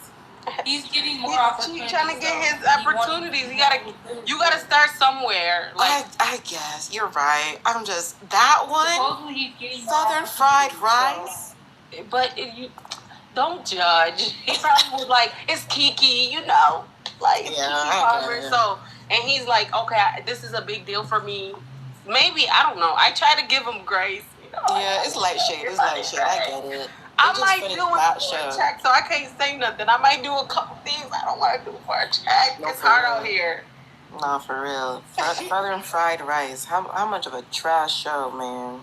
Did you watch it? Is it out? No, just the promo. And I've seen people like do analysis of it. It plays into every stereotype of Black people. Is it out already? They dropped it. They were supposed to do like 1 or 2 episodes every week. When they got the backlash, they didn't, and then they released the first half, and then in less than a week they released the rest. Apparently. Oh. And it's a garbage. Oh. It's a garbage show. Like, the dark skin. They should have just changed the name. Maybe the show itself, the content of the show itself. Like, the dark skin, heavier set roommate is her antagonist, is the Asian girl's antagonist, saying that she's jealous because of her acceptance and why is she here. And the main thing that pissed me off about that stupid ass show, it was her and her Asian girl and her Black friend that was supposed to go to the HBCU. Tell me why the Black girl that was supposed to go to the HBCU with her Asian friend couldn't go because she got pregnant. Pregnant. Tyler Perry? It's like Tyler Perry. It's horrible. Yeah. It's like we struggle in every show with him, movie. What's that one with what's her name? Taraji B. I couldn't. That made me cry. I was like, oh, Straw? Are you talking about Straw? Maybe. I think so. Like, it was one thing after another. Like, she couldn't catch a fucking break. from beginning to end. Like, it was no stopping in them. I was like, you know what? I'm done. Yeah, I'm that was done. hard. That was a hard one. And what's her name? Whoever produced Southern Fried Rice took a page from Tyler Perry's book. Was what the hell? What the hell, Leon? Struggles gets money, I guess, for them. I don't know. Dookie, real. It made him a billionaire, so maybe that is the way to go. I guess you're right, but sorry to get it off topic. Yeah, no, I don't hate Shelly. I don't think any of the VanCarthens really don't like Shelly. I think we're all just disappointed. I think we don't like Ace though. Like I don't know. I'm like beyond disappointed. I'm beyond disappointed. He is entertaining. I need him to. I don't know. I just see it as a show, so I'm not like too into. I try to avoid like the drama, but even when that racism stuff was happening, I didn't like how they were like shifting everything, and then Huda wasn't getting the lashing she deserved. Mhm. Like, I was disappointed in both of the fan base. Like, why y'all were supposed to fight together, and the goal is Huda, not anybody else. Like, I think everything just shifted, and they were. I don't know why do y'all hate each other so much. I don't know why. I want to know, like, why is there like a beef between Shelly and Olandria? Yeah, no. Like, the fan base, like, okay, you guys all are allowed to like whoever you like, and where did everybody go wrong? Like, why is it a problem for? I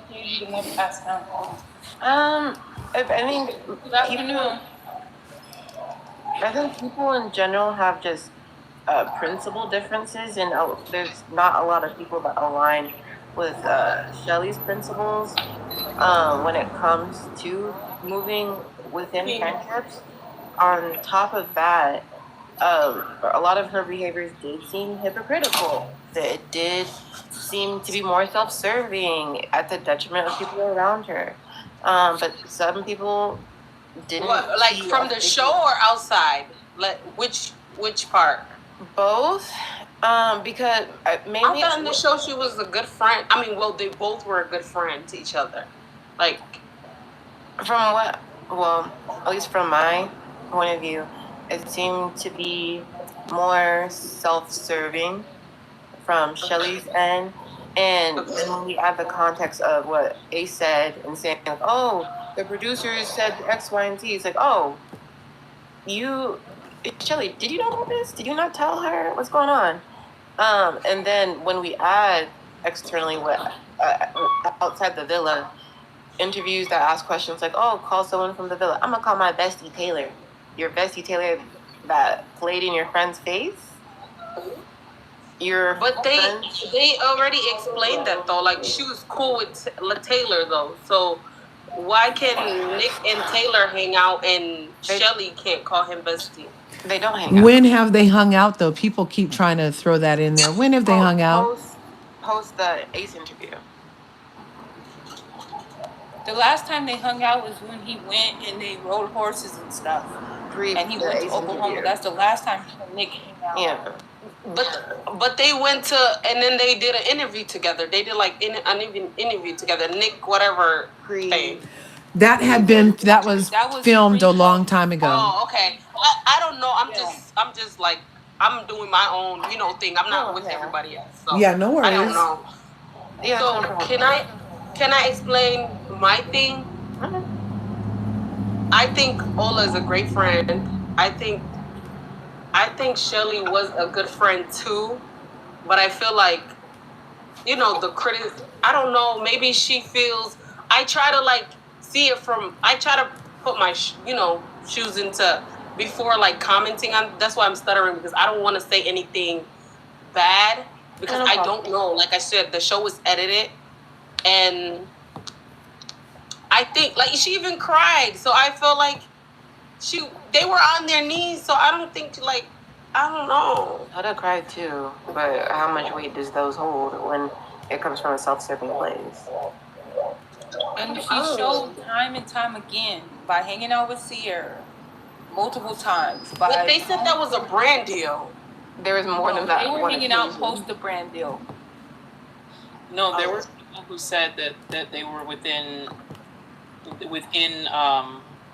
one here? Michelle's. I never saw them hanging out except for that Khloe Kardashian thing. So I don't know. No, I don't care for Sierra. Came out certain influencers that it was. We know how people were saying that it was Andreina who invited her. That it wasn't. It was actually Michelle who reached out to her and invited her.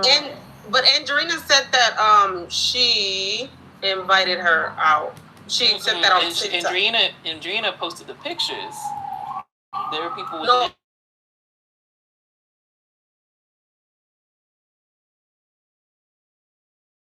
if they're friends, just be fucking friends. Because Olandria was there and she didn't want any additional, especially knowing what her man was about to drop.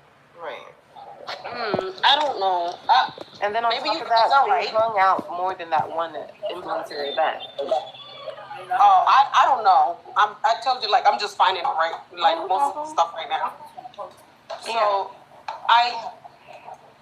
okay, well, saying that, you know, you guys have that too. You're breaking up real bad. Like I said. We didn't catch what you said. You're breaking up real bad. I think your Wi-Fi is disconnected or something. Oh, sorry. I'm sorry. Can you guys hear me now? Yeah.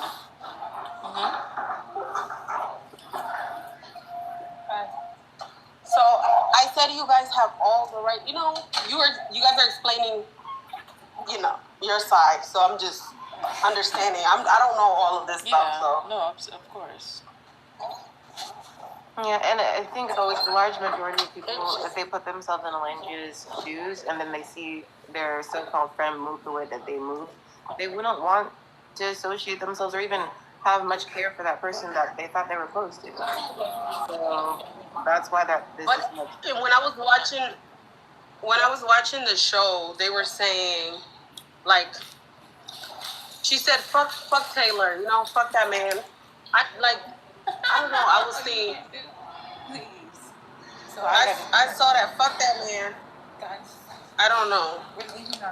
So I was trying to understand. So mute Dana, please. She keeps coming off mute. 4 or 5 hours. Okay, I just want to let you know. Mine's on the second floor. It's black. Mine's in the black. Can someone mute her, please? Thank you. Ooh. I don't know how she keeps coming off mute, but I don't think she's talking. Didn't Olandria and Shelly I'm trying to clarify that? Sorry, the comments are saying Shelly went back and told Olandria to keep going after, even though after she already talked to Taylor, told Taylor he's right to have Pick Clark, and told Olandria fuck that man. She went back and told Olandria to keep trying, hence why because she did all this said stuff. she still want to pursue him. No, Olandria said she was done with him. Shelly's the one who told her to keep going. I gotta rewatch the show. Olandria said it out of her own mouth. She said she was done with him. She said she even talked to Nick and said she wanted to go home. She wanted to leave the show, and Nick was the one who told her to stay. I remember that because I remember yelling on my TV when she said that. Because I was pissed. Shelly knew they had an alliance to keep. Her and her man had the game to play, and she went back and told that girl to keep trying for that loser. That pissed me off. Again, if we cancel all of that out, right? You keep company with a person that played me. You're keeping company with a person that's actively working against my relationship. I don't think, and then your man said what he said about that same relationship to my detriment and my man's detriment. I wouldn't want to keep you around my circle, and as a fan, I wouldn't want to stay tuned to what you're doing. But you're grown though. Like everybody you're grown. You should know. Like nobody should tell you if a man said he doesn't like me and I still continue to pursue him. I feel like they all had an experience. Like they were stuck together. So I feel like they have a different connection. Like where even like when people say leave this person, leave that person, like she was holding on to Huda. All that stuff was happening. She was still holding on to Huda. And she was still friends with Huda. She was still, even in the reunion. Are we talking about Shelly or Olandria? Okay. No, Olandria. Like, she was still holding on to Huda. Like, she was still holding on to Huda after all that happened. And then in the reunion, she said, "Oh no, I'm good on that." But you see them cackling in the corner, like I was saying, they all have their, but I feel like they were stuck together, so they have a connection. Even though one does wrong to them, they're still stuck together somehow. I don't know. Maybe they feel like. Wait, can you rephrase? I'm kind of confused to what you're saying. Can you rephrase, please? Me too. I was saying, Olandria was still stuck with Huda, even after all she's done. She never defended them about the racism, and then after like the reunion thing happened, she was saying she's done with her, and then you see them in the corner talking.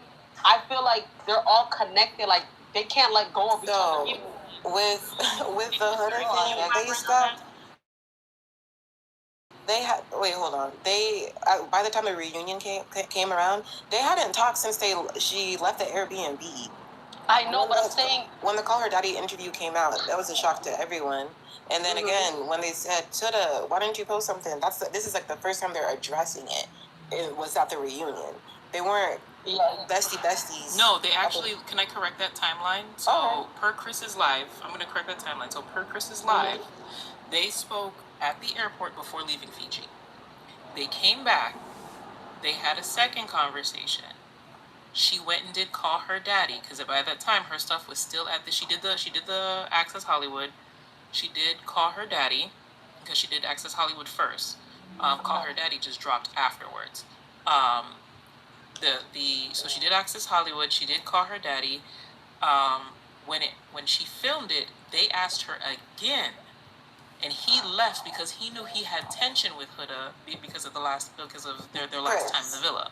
So Chris. So per his live, he left so that they could talk.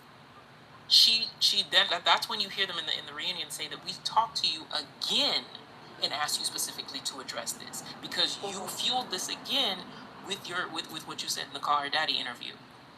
She left. She packed her bags, and that's when we see her jet set with Louis. They hadn't spoken again until the reunion. Because even Chris says, I didn't speak to her until 3 days before the reunion. Because Chris even says in his lives afterwards, he was blowing up her phone. They were all blowing up her phone. She refused to call. She refused to speak to them. So they did not speak again until the day of the reunion. Right. Yeah, that's they what I weren't thought. stuck to each other by then. They weren't stuck. No. I'm saying like when they were on like live, when Nick was on live, she was holding her. She was comfortable. So I don't know. So there was some type at that point, right? They talked to her already. It's like, okay, she's gonna make some type of statement and it's gonna come eventually. So they're on good terms. When they saw the way she moved, we're not on good terms. We're not talking. We're still talking about way before the reunion. No, I was saying that I feel like Olandria gives a lot of grace. Mute up, thank you. I feel like Olandria gives a lot of grace. I do see that about her. Like she's very nice, and that can make you or break you. Like sometimes people will walk all over you if you.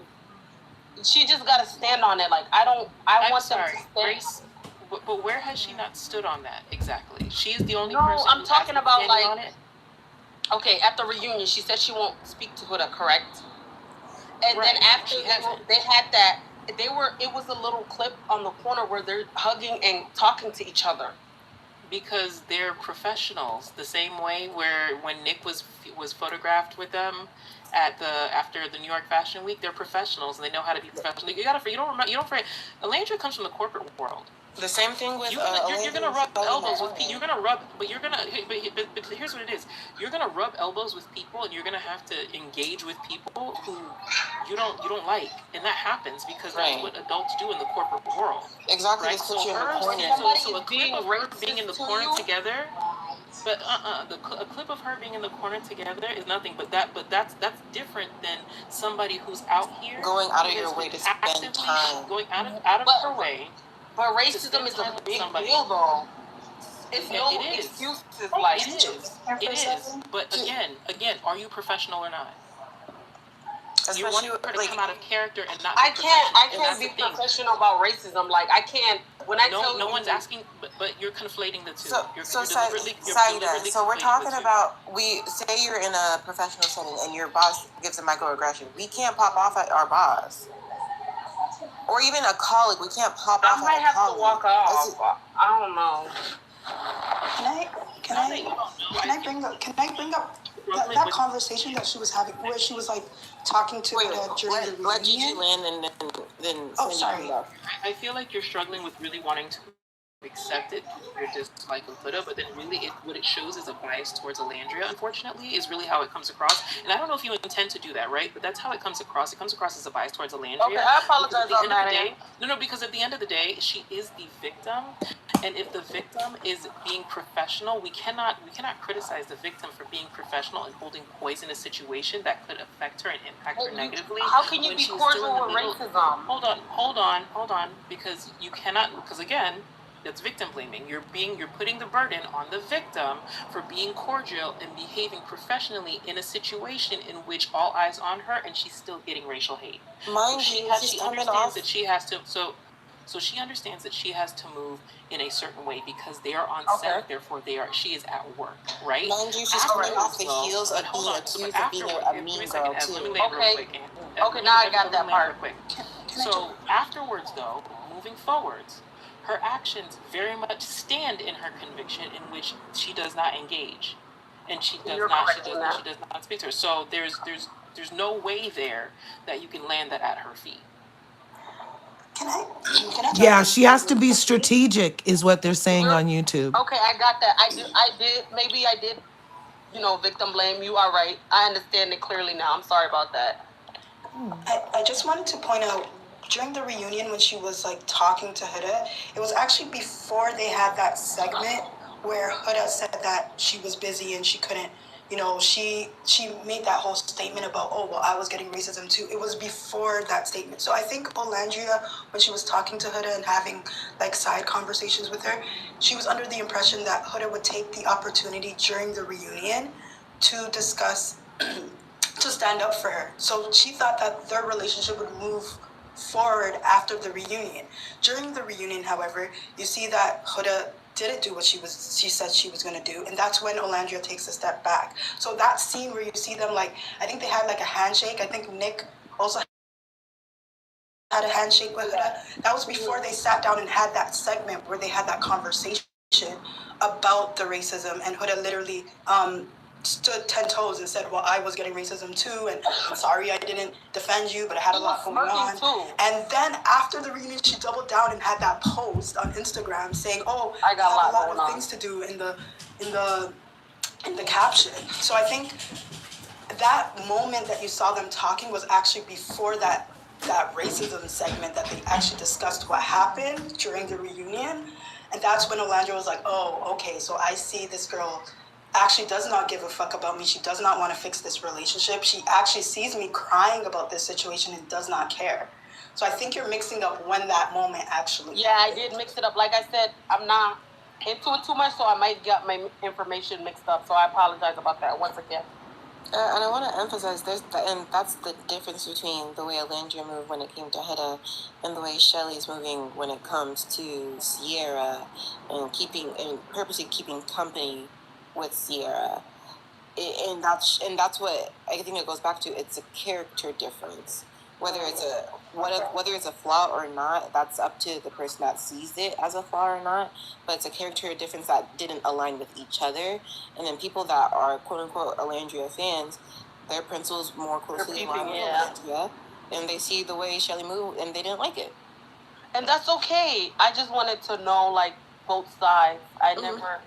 I'm not doubting anybody, or I'm not trying to make anybody upset. I'm not trying to take sides like I told you guys, and I do respect you guys talking about it nicely to me, so I appreciate that. Yeah, we're not gonna jump down your throat. This is a show by the end of the day.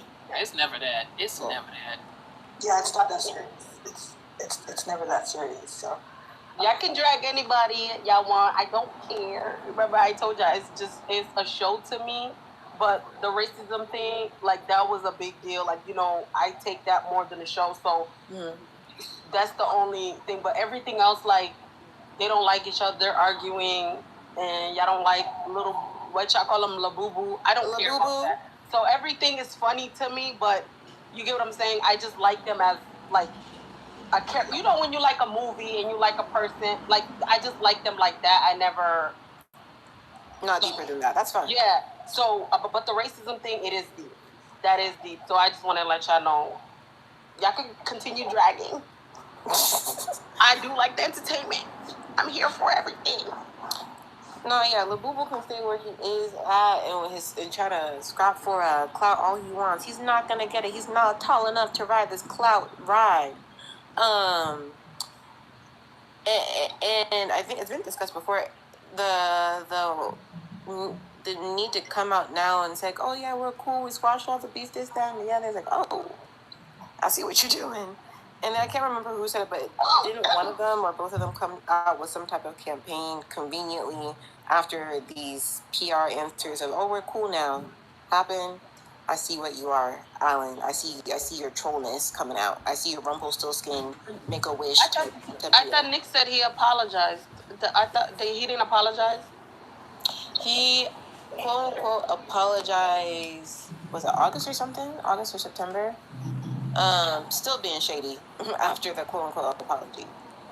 Yeah, because you guys in the stream that he just did with Max on Halloween, where there were Mario Brothers, Max did a rap line about STDs and kissing on Love Island. Oh, okay. He didn't like that, huh? No, he was laughing at it. Oh, okay. Oh, and then when the whole Huda situation came out and Shelly tweeted something about it, while her sister saying, even when people wouldn't do that for you, your heart is still in a good place and you did it. Oh, you still been oh, okay. Okay. I see what you are. You will not trick me. You will not trick me. I see you. So yeah, lames. Well, yeah, lames. I'm gonna stand on that. It's over for Alan in terms of benefits. Yeah, I agree. It's over for Alan in terms of benefits from the show. Sometimes family, I feel like maybe she just defending her. I don't know if Shelly knows that. You know, because I saw something about Iris' mom was on live one time and she was talking about how, saying like she don't know more than, more than we do. Like she knows the same thing that we know. So I feel like a lot of them are like that too. I don't think they tell their family about that. But do you think that could be? And then her sisters just defend. She thinks she's defending her, but she's just making things worse. Do you think that? I mean, it's always possible when it comes to. There's a difference. There's a different way you talk to your mom versus your sister. Though, I would assume, as I'm an only child, so I would assume that you're more open with your sister and divulge. She got like 5 sisters or something like that. Exactly. So it's like I don't know. It's different. I don't tell my sister things. I'm more secret. So I got like 16 of them. It's definitely nuanced. It's secret. It's nuanced. I think it's a combination of your sister said that, your man said that, you move with people like Sierra, birds of a feather flock together. Yo. But to be positive, the one thing I'll give Ace is that when he sets boundaries, he sticks to them. When it came to Amaya, when it came to that Playboy Max situation, because Max was moving weird. From the clips that I saw, he was moving way weird. But I think he gave 3 chances, though. It was like certain things he said he didn't like about it, and he thought he was playing with them. I saw a little clip, so I don't know. I didn't even know about the STD thing right now.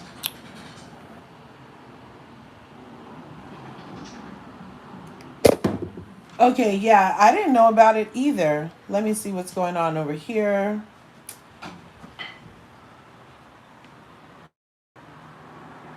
Just a second. Oh, there it was. Yeah, that's been a crazy conversation over here on the TikTok. Over here on YouTube, you guys are saying, please take this person down and let someone else talk. She's victim blaming, come off male centered. she makes a lot of excuses for Alan. She is biased because she sees it as entertainment. Yeah, that is a good observation. But that's kind of like Shelley is male centered too, though, you guys. Like, I'm just like, and so no wonder her fans are. You know, no wonder her fans are. To me, anyway, it's like a no wonder your fans are. So, very male centered and very. We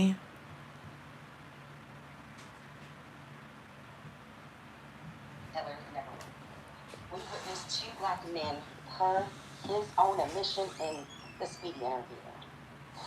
Use another. Nikki's on him. Nikki's on him, Devin. You do not have to worry. I'm sorry. Oh, YouTube is listening and they heard that last person's thoughts and they feel like that person was very male centered and had lots of excuses for Alan's underdeveloped hypothalamus.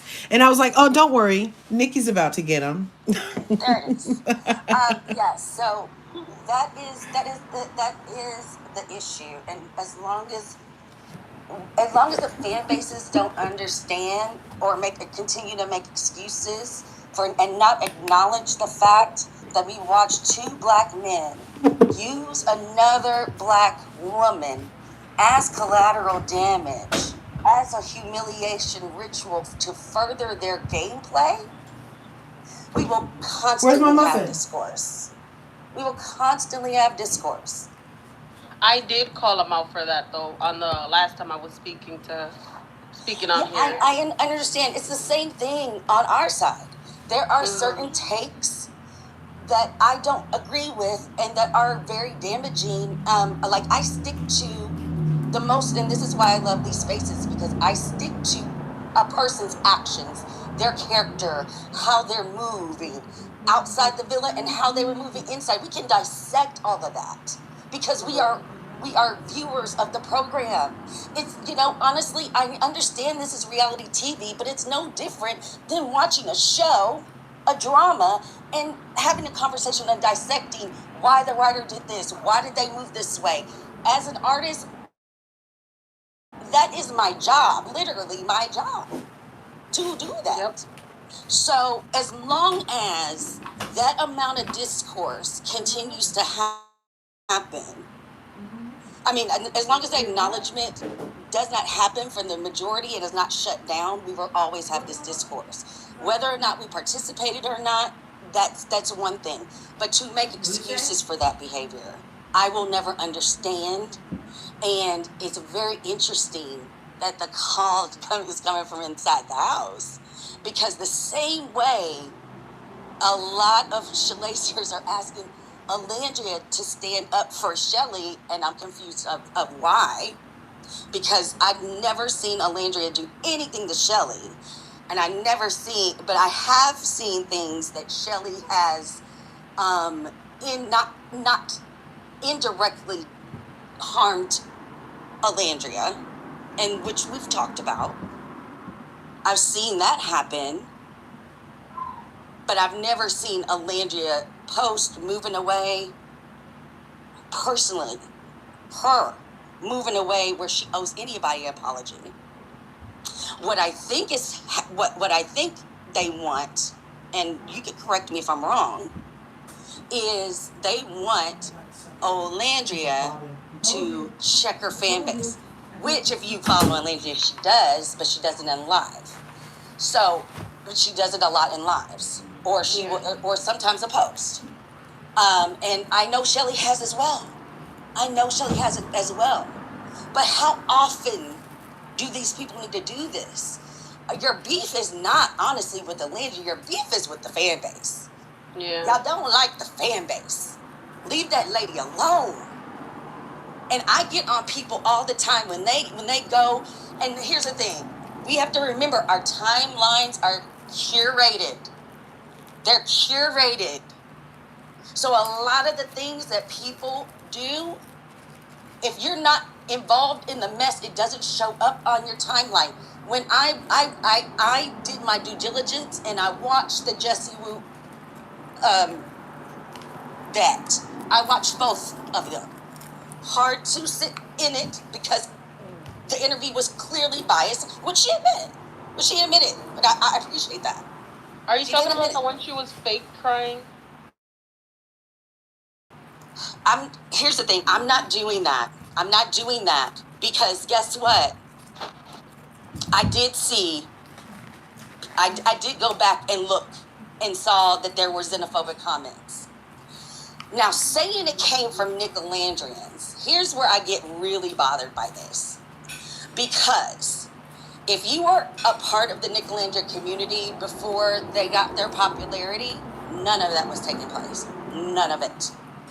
What you had was a lot of toxic people on Love Island 2025, which was shut down, or it was Love Island, that one toxic Love Island thing. There was a lot of them that when they started, needing to pick a side because they did not like Ace. They did not like Ace. They started to come over to the Nicolandria side and causing drama and mess and started saying things, and that's kind of been the whole. That's what a lot of communities around Nicolandria. Ev, I'm loving your graphics. Keep going, Nikki. Okay. They had Ola dolls, and there's so many on that toxic app. Now, if we're being honest, there were a lot. I personally have gotten clipped by Shalizers circulating around Twitter for me talking about the disrespect that I've received for liking Nicolandria. And so when I saw Jessie's live, I'm not going to say her tears were fake, because just because I don't see it doesn't make it real. And so when I did my due diligence, I did start seeing a lot of xenophobia comments. I'm not saying it was. I'm not saying, but she went right to dragging Ola. I felt like she missed the whole point. She's doing the same thing where whatever everybody was doing, both of the fan bases were doing. So I feel like that was wrong. We're here talking about racism, and I understand she could have made a separate live or something. She could have did some, but it was about the hard R. I understand where she's coming from. Like I said, I'm African. I'm East African. I was born in Kenya, but my parents are Somalian. I do understand that, but we were talking about the hard R. We're talking about Olandria. She was all over the place. She's talking about, oh, this happened to me. The fan base did it to me. But you gotta get to the point. We're talking about the hard R here. No, I completely agree. And let me for everybody here, I disagreed with a lot of what Jessie said, but in that particular part, I think we need to be honest. There's xenophobia, and we know this as Black people because there's constant diaspora wars. We have to be able to acknowledge that it happens, but to blame an entire community when I know it's multiple communities doing this was wrong. And when you talk about timing, Jessie, it's not that the reason why people have a problem with you doing this now. Listen to me closely. The reason why a lot of people have an issue with your timing now is because this has been going on way before this huda thing. You could have had a whole live addressing the fandom and the anti-Blackness and xenophobia, and you did not. You waited for this moment when it should have been about huda. Exactly. And you need to understand that, Jessie Wu. You need to understand that. That's why I thought it was fake, because it's like you had all this time to talk about it, but you want to mention Shelly, Ace, yourself, Huda, everybody else, but you don't want to acknowledge what's happening. We're here because Huda situation where she laughed at Olandria. Like, we're not here for. I understand that, like, you know, she could have talked about it in a different live, or after she was done with. She wanted to say, I unfollowed her because of this, because of that. You're too grown for this. Like, come on. She moved. That was a very Huda move of her. If I'm not gonna. That's what I said. Like, that was very weird. Like, I have to call it out. It was fake. Like, I cannot just act like, oh yeah, I understand that, but she could have literally talked about it. I don't know. So let me just wrap this up because my friend is getting married tonight, and I need to. Congratulations! Congratulations! Come on, and black healthy non-struggle love. How about it? Oh, right on. So let me just go ahead and just finish up, like, tighten up my point with a bow. What I would like to see, or what I have been seeing, or since if we're going to talk about the Nicolandria and Shalace fan bases, which are primarily black and is very problematic because at this point in this time that we're living through, the last thing we need to do is play diaspora wars or, you know, fight among, you know, with each other. If I'm going to be completely honest, my issues with the Shalacers is, I can tell you as a Nicolandrian, when we talk about Alan and Michelle, it's about their character and behavior and how they've moved inside and outside the villa and how it has affected Olandria Nic in particular. That is the bulk of our conversations. When I talk to Shalacers, they're not talking about Olandria's. They'll talk about Nic's. It takes a lot for them to get there, but they'll talk about Nic and, you know, his issues with Sierra. Okay, fine, let's talk about it. But particularly Olandria, you know, it always feels like, you know, that they're looking for her to do something. They don't explain what it is that she's done because there isn't anything. So if someone can help me out on that, shoot me a DM, explaining that, because I'm very, very, very confused on why Olandria in particular is a topic, because she's done nothing but support and defend. She defended Taylor when she got out the villa. She defended Ace and Shelly when she got out the villa. Like, all of that is on 4K. Look, if you Google search.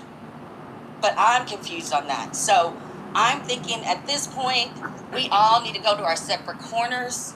We just had a wonderful election. Shout out New York. Yep. Shout out Colorado. Because at the end of the day, we are going to need each other, y'all. That we all we got. We all we got. So stop coming in here clipping things. Stop spreading it. Let us have our own conversation. We're going to let y'all have yours. Right. But some of y'all stay on messy. Some of y'all stay on messy and you want the discourse. And those who, like yourself, is it Sadiqa? Yes. Sadia. Yep. Sadia, those of you like yourself that are, you know, are looking to understand what we want, what we should do for one another is try to shut that shit down. I do, actually. I know you do, but that's what I'm saying. Encourage more people to. Like, stop. Yeah, just encourage more people. I don't hunt for chalet spaces. I don't care. I don't care. And I need y'all to not care. You have your faves. Let's have your faves. If it's, you know, and if you see something, everybody, if y'all see something, just tell people, leave these people alone. Both ends. Everybody leave each other alone. It's just too much. But stop expecting Shelly and Olandria to continue to address their fan bases because they're all out of control. Yeah. They can't control every single tweet. Grow up. Stop the madness.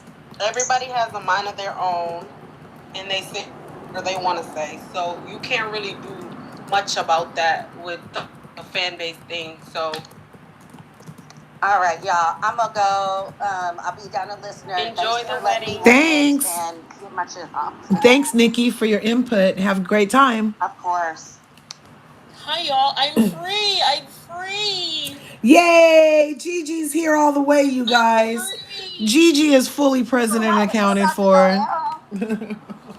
Listen, I was trapped in the building because I had a final report that I had to submit, so I couldn't submit it. I couldn't leave till I submitted the doggone report because I didn't want it sitting on my desk when I got back to work on Wednesday. Because shit like that drives me crazy. You know what, Gigi? What I would love for you to do while I listen, and I'm sorry, I don't mean to control this space, but as I was listening, I think people are very, very confused on the timeline of when interviews came out, because I think there's a lot of discourse there.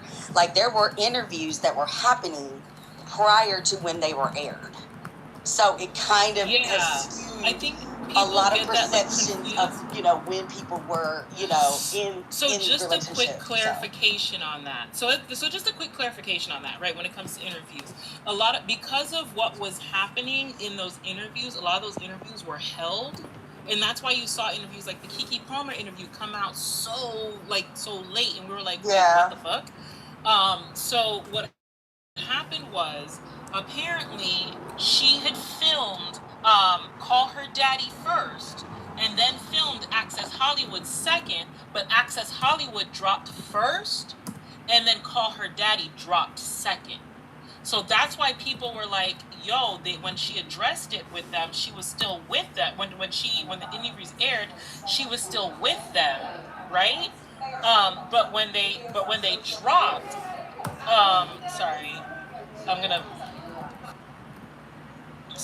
So when the interviews dropped, that's why they had that other conversation with her when she went back to the Airbnb, because they dropped the Access Hollywood, which filmed after Call Her Daddy, but they dropped that one first, but then Call Her Daddy came out, and it was like, now but to the fans, it reignited it because of the way the timeline was set up.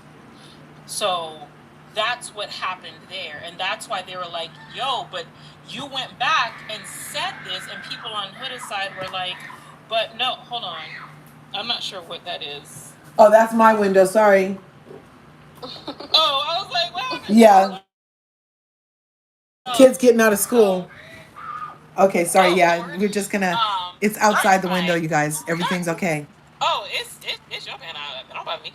So what happened was, when it dropped, people were like, "Oh my god!" But she already addressed it, and there are people who understood that Access Hollywood dropped first. But the majority of her fans, who we all know are single-celled zygotes, they saw it in order in which they consumed it. So it went from, oh, don't show hate, to, oh, well, yes, I was bullied, and it didn't make me feel good. So they reacted in the order in which they consumed it. And so when the girls went back to her, it's like, listen, we need to talk about this because you said you would address it, you didn't, and now you dropped this interview. This is what's going on. And I say they're single-celled zygotes because I'm about to throw a whole bunch of shakes. I'm off the clock and it's on Friday and I have to go back to work till Wednesday. Because we know this for a fact, because when they tried to raise money for her, for a billboard to sort of support her after her brands had dropped her, in 6 days they can only raise $355. So all their lunch money is going there. But that's why I say they're single-celled zygotes. But other than that, you just can't argue with them. But they react like kids do. They react in the order in which kids consume things. So they said it went from, okay, I don't hate her, so you can't hate her. And then the other side is, okay, well, she did bully me. And then she didn't put a name to it. And that's exactly what they addressed in the reunion. It's, you didn't put a name to it, and now both of us are getting hate because you sat here and you refueled it and you refused to address it again, despite the fact we asked you, and you did, and then you ghosted us. Which is why at the reunion, Chris paid her dust when Andy was like, oh, so y'all cool? He's like, hell nah, she just called me 3 days ago to try to be cool because we coming on this reunion. She had all this time, but she didn't. Oh, so y'all, I think people missed that Huda was like, it's not Olandria. I love Olandria. She did say she loved Olandria. So I think Shelly, that's when Michelle was like, oh yeah, so I'm a bully now. Yeah, so I do think that she, and then the fans made it like she was talking about Ola and Shelly, but Right. it was really Sierra and Shelly that she wanted to say that were her Right, bullies. but because the media ran with it, but let's not Yeah. forget we had two big media publications who ran with it, right? Yes. One who had portrayed DV against Michelle, Yes. and then the other one who actually called Olandria a toxic communicator, but Yes. quoted Shelly, and then they misquoted Shelly on top of that. So Yeah. Against Michelle, when did that happen? That was when BuzzFeed, that was the BuzzFeed article. Yeah, you're right. When they did the knuckle sandwich. So they're like, oh, she should be served a knuckle sandwich in the morning, and then they had to retract that shit. So you have these two big media platforms, which one I think is outdated, but whatever, who nonetheless portrayed these things against these two black women. So they put them together because Sierra was already taking her licks, well, her semi-licks. And my biggest issue with Michelle, and I have this issue with people, is letting other people on the other side of the racial line use your social currency and your face to shift the narrative about them. And that was my biggest gripe with Michelle in the beginning, right? Was, okay, you want to be friends with this girl? Cool. But however, you are just now coming out into this space in which you have said out of your mouth that you want to work in bigger media spaces. You want to translate. You want to go into singing. You want to act. You want to do all of these things, right? But you do not currently have the social currency to be able to maintain a scandal on your back, especially a racial scandal. So you've already granted grace in a space where it wasn't up to you to grant grace, right? Because you're not Asian, it doesn't affect your community. So you already did this. All right, cool, whatever. You want to still be friends with her? Not a problem, right? But Sierra is running with this because what I want Shelly's fans, and I tell Shelly fans, not Shelly's fans, what I want Shelly fans to be clear with is the fact that all of when you go through 404's timeline, other than Andreina and Michelle, Sierra is the darkest person prior to Love Island on her timeline. Since being back from Love Island, she has not posted any of her other friends. She has respected their social platforms enough to not post any of her other friends. Them people she went to Mykonos with, the people she went to the raves with before going out there solo, she ain't post none of them. The people who filmed those videos for her talking about I'm gonna be a nightmare, she didn't post none of them. But what did she do? She used the black woman who was already getting hate, who was getting love because she was getting hate, so people are rallying around her. She used her social influence, and then the timing. She used her social influence to be able to shift the narrative about her. So people were getting upset that Shelly was not taking control of her narrative, instead was allowing somebody else to shift the narrative about them. So the conversation became, oh, Shelly's a racist apologist. That was the issue with Shelly. So now in the midst of all of this, so it wasn't just about the Olandria thing, it's this that's happening.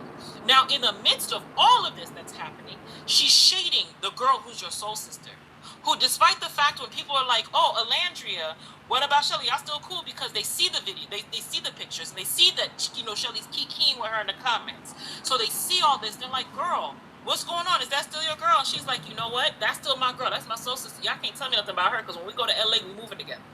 Like, we're not doing that. She's still riding for her, protecting her back. Right? When her people stepped out and had something to say, when it was some distant cousins that she don't even bump with, she put a kibosh on that shit. She was like, oh, we're not doing it. She addressed it. So she did all of these things, and in the face of Shelly still staying quiet. And it's like, bro, you have to speak up. You have to say something because you're not Kerry Washington. You're not Viola Davis. You cannot carry a scandal on your back when your career is so new. And unfortunately, I feel like she was she was lost in the sauce, and like she bought into this idea that Ace's his social influence was gonna be able to carry her and insulate her, right? So in that happening, even Ace, after when they made him do his little minstrel dance in that ridiculous interview at the MTV Movie Awards where they had him shooking and jiving like a house Negro, which was embarrassing for him. I felt bad for him. In doing that, he even says that, oh my gosh, one thing that I'm learning is that social media influence and big media influence are not the same thing. They don't always translate. So he even admits this, right? And so in doing this, she still continues to stay quiet. This is the Beyond the Villa cast. So now people are bringing it into question her speaking up now because Taylor, Clark. Wait a minute, way. or you gave grace. How sucky is You gave this? grace to. Nuh-uh. I'm looking at the So you sat here freaking. and you gave. No, so you sat here and you gave grace to this girl for something that didn't affect your community, and now you want to speak up because you have beef with this girl. So people are questioning the timing in which she is providing support to Olandria, and that sucks because I do feel like her support was genuine, right? Beyond the But Villa. that's why you have to be careful. I'm trying to get it down. Let me see. No, let Gigi finish and get back to what mess of the past. Yeah, I want Yeah, but that's why. Sorry, but I was saying that's why you have to be careful the way that you move and the way you use your platform, especially in social influence, because everything you do, especially as a black woman, is going to be scrutinized. And she didn't do a good job of that. The people on her team did not do a good job of advising her, and that's why people are so critical of her. And that's why they're like, oh, it's fake, oh, it's performative, because you should have taken a stand for your narrative from the beginning. Nobody should fight harder for your narrative than you. Right. Ever. And that's in any walk of life.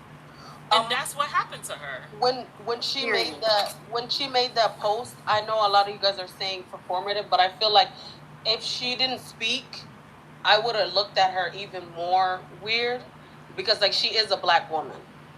No, absolutely no. This is why I said it made me sad that people saw it as performative. Yeah. But the result of it was because I very much don't. It's hold because her of how as somebody who has. I do understand that. Exactly. But as somebody who has Haitian siblings, my brothers say all kinds of crazy shit in my defense. I'm like, bro, pipe down. So I would never hold her to her sister's statement because I know how Haitian siblings can be, right? Yeah. So, but it made me sad that because I felt like of all of the responses aside, barring Olandria, I felt like for me hers was the most genuine because she was a black woman who went through the same thing. They walked through the same fire together. So I could see, I could understand her stepping forward, and I expected her to step up.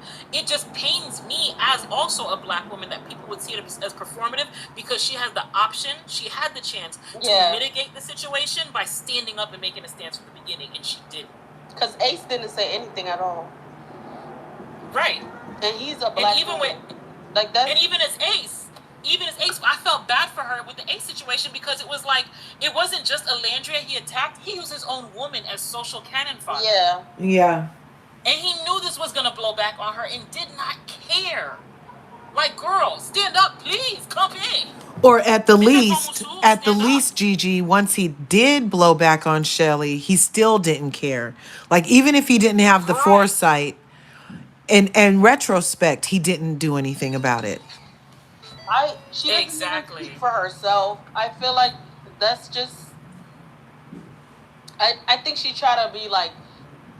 I don't know how to even explain this because it's so weird. She was trying to play Swiss when she couldn't. She didn't have the opportunity. It wasn't the time for her to be neutral. She tried to play neutral, and that's what she tried to do. And this wasn't the place at the time. So now people are going to call into question. I always say when you create space for things, you need to be careful what you're creating space for. Because she created space for 404. She created space for people to give doubt for whenever she calls out anything racial after that. You have to be careful how you move, especially as a black person, because I do feel like 404 used her. She used her. Gigi, you need to be like a PR crisis management or something. You would hit it nail on the head. Listen, I would, but I don't people very well. I because of people out. Listen, there's a difference between knowing how to people and liking to people. I don't like to people. I gotta show in social battle. I think everybody called her mean. Like she's scared to move how she want to move. I'm trying to, like maybe that. I could agree with that. Like I think that she's trying to play safe and it's not doing anything for her. The safe game. I could definitely agree with that. But that's what I think. What else did Well, I just showed a picture. I just showed a picture of Beyond the Villa, and it has all the losers in it. And Ellie, and like we said, Shelly and Ace did not get tapped, or got tapped and said no. Of course, not Nick or Olandria. It pretty much has everybody but the Zacks and Charlie, and Austin isn't in it. But it even has Let me see. Let me go back here. Is it official though? Because the one place I found Yeah, it it's on Peacock's page. I just got that picture. You're right. I just got that picture from Peacock's page. Let me I see. have it on my back screens. If Okay, yeah, let me make it big for you. Thank you, because this Okay. there we go, expand. Bam. And here I'll show you guys over here in the YouTube. Again. Amaya, so they're gonna talk about Amaya, Brian cheating on Amaya. I'm surprised Jeremiah. Maybe you'll just be like a show up and like a friend of. Well, Nicole worked. I think he's in it. I feel like as long as so they'll probably like, oh, Jeremiah and Adrena don't know what Belle Dash is doing. Don't know what Casa girls are doing. They're gonna talk about Pepe and Iris.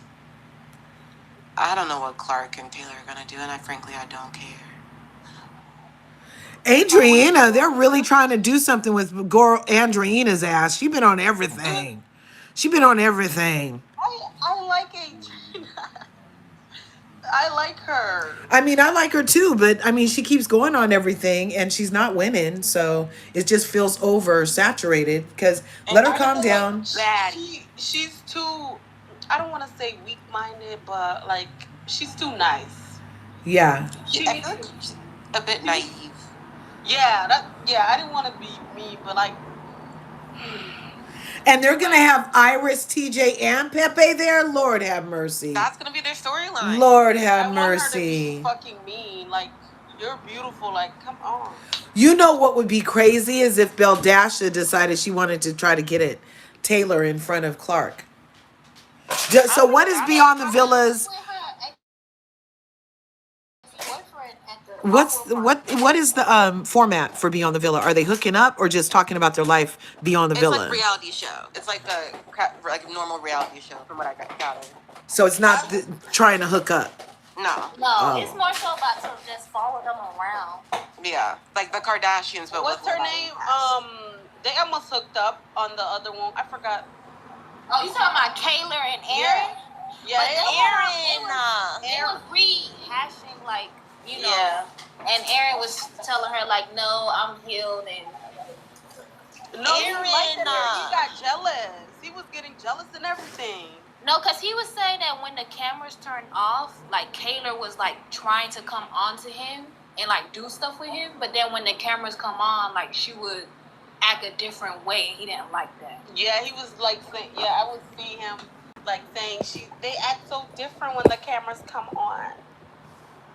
I'm not surprised. Like, while she was talking to the current boyfriend and I feel like that show was so boring.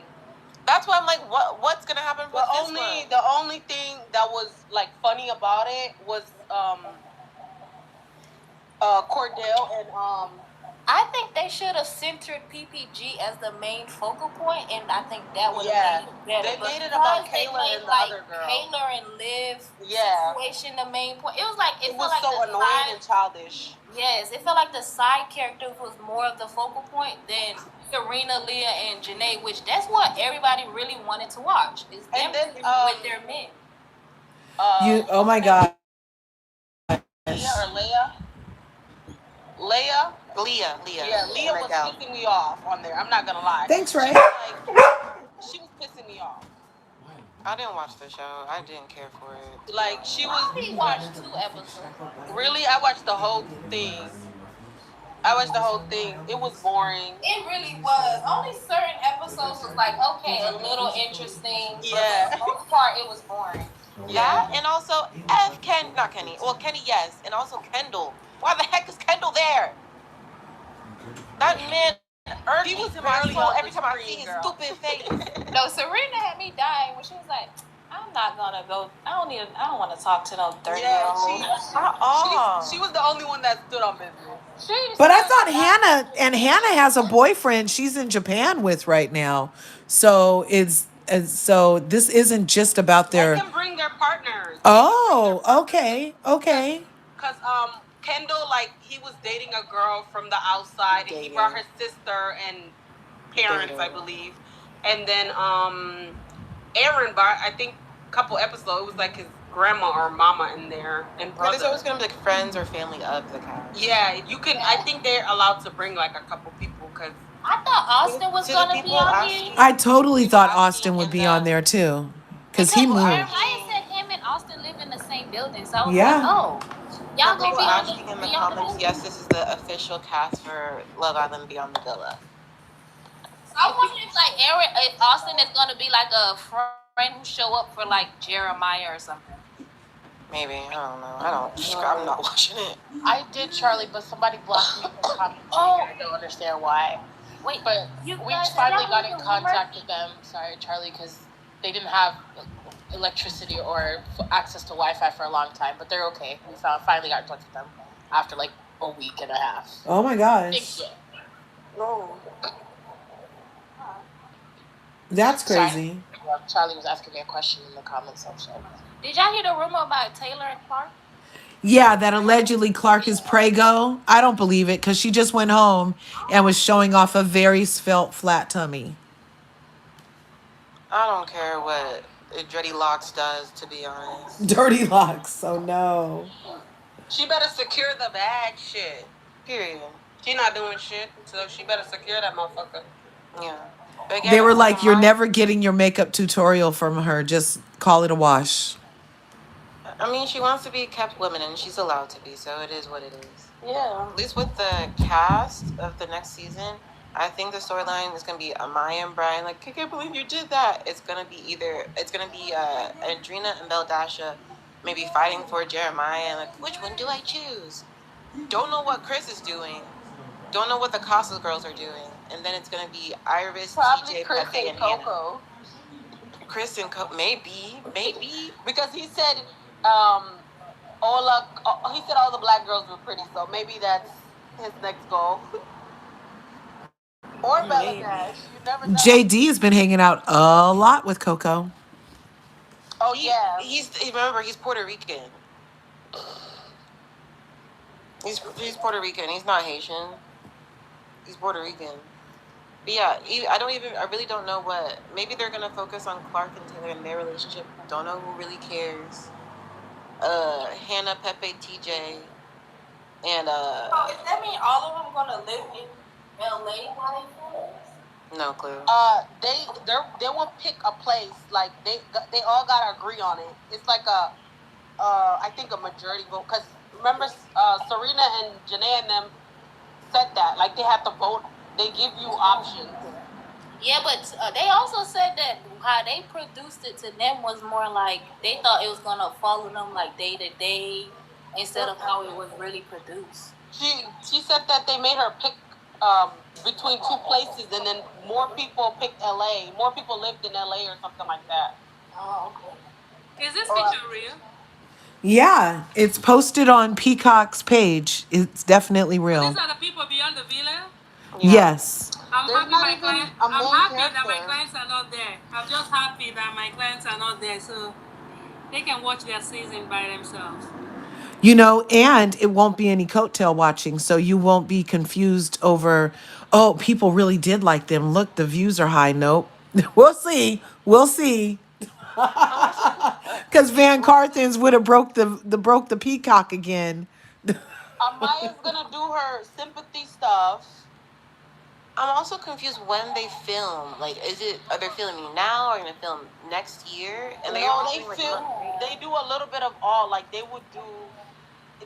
I don't know. The first Beyond the Villa, what they did was they started like a year, or like 9 months of them being together because their anniversary was in there like towards the end. So I don't know. They started way before Love Island, season 7. So I don't know. So anyway, this is gonna have low views. I know that for sure. I want to know if it's gonna be like Hannah, Iris, and TJ versus Pepe. Why would it be versus Pepe? Iris is the one that drops it low and spreads it wide. Well, because TJ is her man, and Hannah, she was shading Pepe when she was like, he's terrorizing us and he's going bald. And She made a TikTok. Oh, I didn't hear about that. I don't know. I don't know. Their story doesn't make sense because she hopped on TJ as soon as they were done, so I don't think she even cared. Who? Wait, what? Iris, like when she was done with Pepe, she was right with TJ. So yeah, but it's still just like, what else could they talk about? And then when Pepe went on Miley Cyrus' mom podcast and said that when Iris had her cheating scandal. Oh yeah, I did see a little. I seen a little clip. Maybe this handle will be reviewed in the Beyond the Villa. Yeah. Like, Yeah, I hope. know if Pepe really cheated or not. I don't think Pepe cheated, you guys. I don't think he did either. I think they already done before that. Cause she was too quick. I don't know. The reason why I don't think they was together is because at the reunion when they asked them and they gave two different answers, I was like, what the fuck is going on? Yeah, I don't think so either. I think they were just trying to do it, because they were like in the top 4 and they wanted to attention whores. Yep. Yeah. So I think they were just friends with benefit. And it backfired on them. That's why I was confused because I was like, I did see one of their live when somebody had asked them what they are, and Pepe made it seem like they were locked in. And then when they get to the reunion, and she's like, "Well, Pepe never asked me." I'm like, "What the fuck is going on?" They couldn't even sell their own story, so. And that's crazy now thinking about it. At least Nick and Olandria was able to articulate what they were. Yeah. But they the PR people. Yep. Well, and you heard Nick did another Snapchat speech yesterday, and because he was interviewed with Jeremiah a couple weeks ago, remember? Well, he was at a retreat and unwinding, I guess, after the marathon and everything, and they had a cake baking thing. He had a nice little room with a fireplace, and he was catching up on, what did he say it was? What's the people with the fangs and diamond skin? Twilight. He said he was watching Twilight and just hanging. He got 11 hours sleep, and then at the next day's speaking engagement, same retreat for Snap, he said my partner and girlfriend Olandria in the thing. He said my partner and girlfriend Olandria, and I really like how he makes that clear. Yeah, and it's so subtle. It's not like with 1,000 roses. More clear. It's not I more so anything. think he added that girlfriend in because everybody was like, "Oh my God," he said partner. And he was like, "Okay, here y'all go, motherfuckers." But in the beginning, like they were just saying, like we're just getting to know each other. I'm glad, like they're speaking, like okay, my partner. Yeah. And we looked up the etymology. I love looking up the word flow, right? So girlfriend it can be juvenile or mature. However, the partner shows a certain intention for longevity and full support of one another. So I liked it. I thought partner was good for Nick because he's white. I thought that's what white people call him. You funny. Partner was like marriage couple because He said, "Don't the Caucasians say partner?" Like, they funny on TikTok, huh? They funny. They be like, "Here's my partner," or "Here's my." They barely say girlfriend. They be like, "Here's my significant other." They like to use big. Eileen, that's the funniest thing. That is hilarious. Right. My parents say partner as in like marriage. I don't know, but your definition is funny. I don't know, because I really thought that, because I'm like, as black people, we do be like girlfriend or that's my whatever, but I was like, that sounds like something, and he said it in his speech. He was like, whether you be my partner, best friend, or lover, shit, he's basically saying we could be friends, I don't know, but I'm going to be in your life forever. I don't know. You stuck with me. That's what he's saying. Caucasians use partner.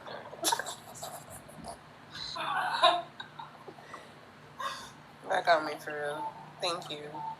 Well, and then plus, Olandria is such a woman.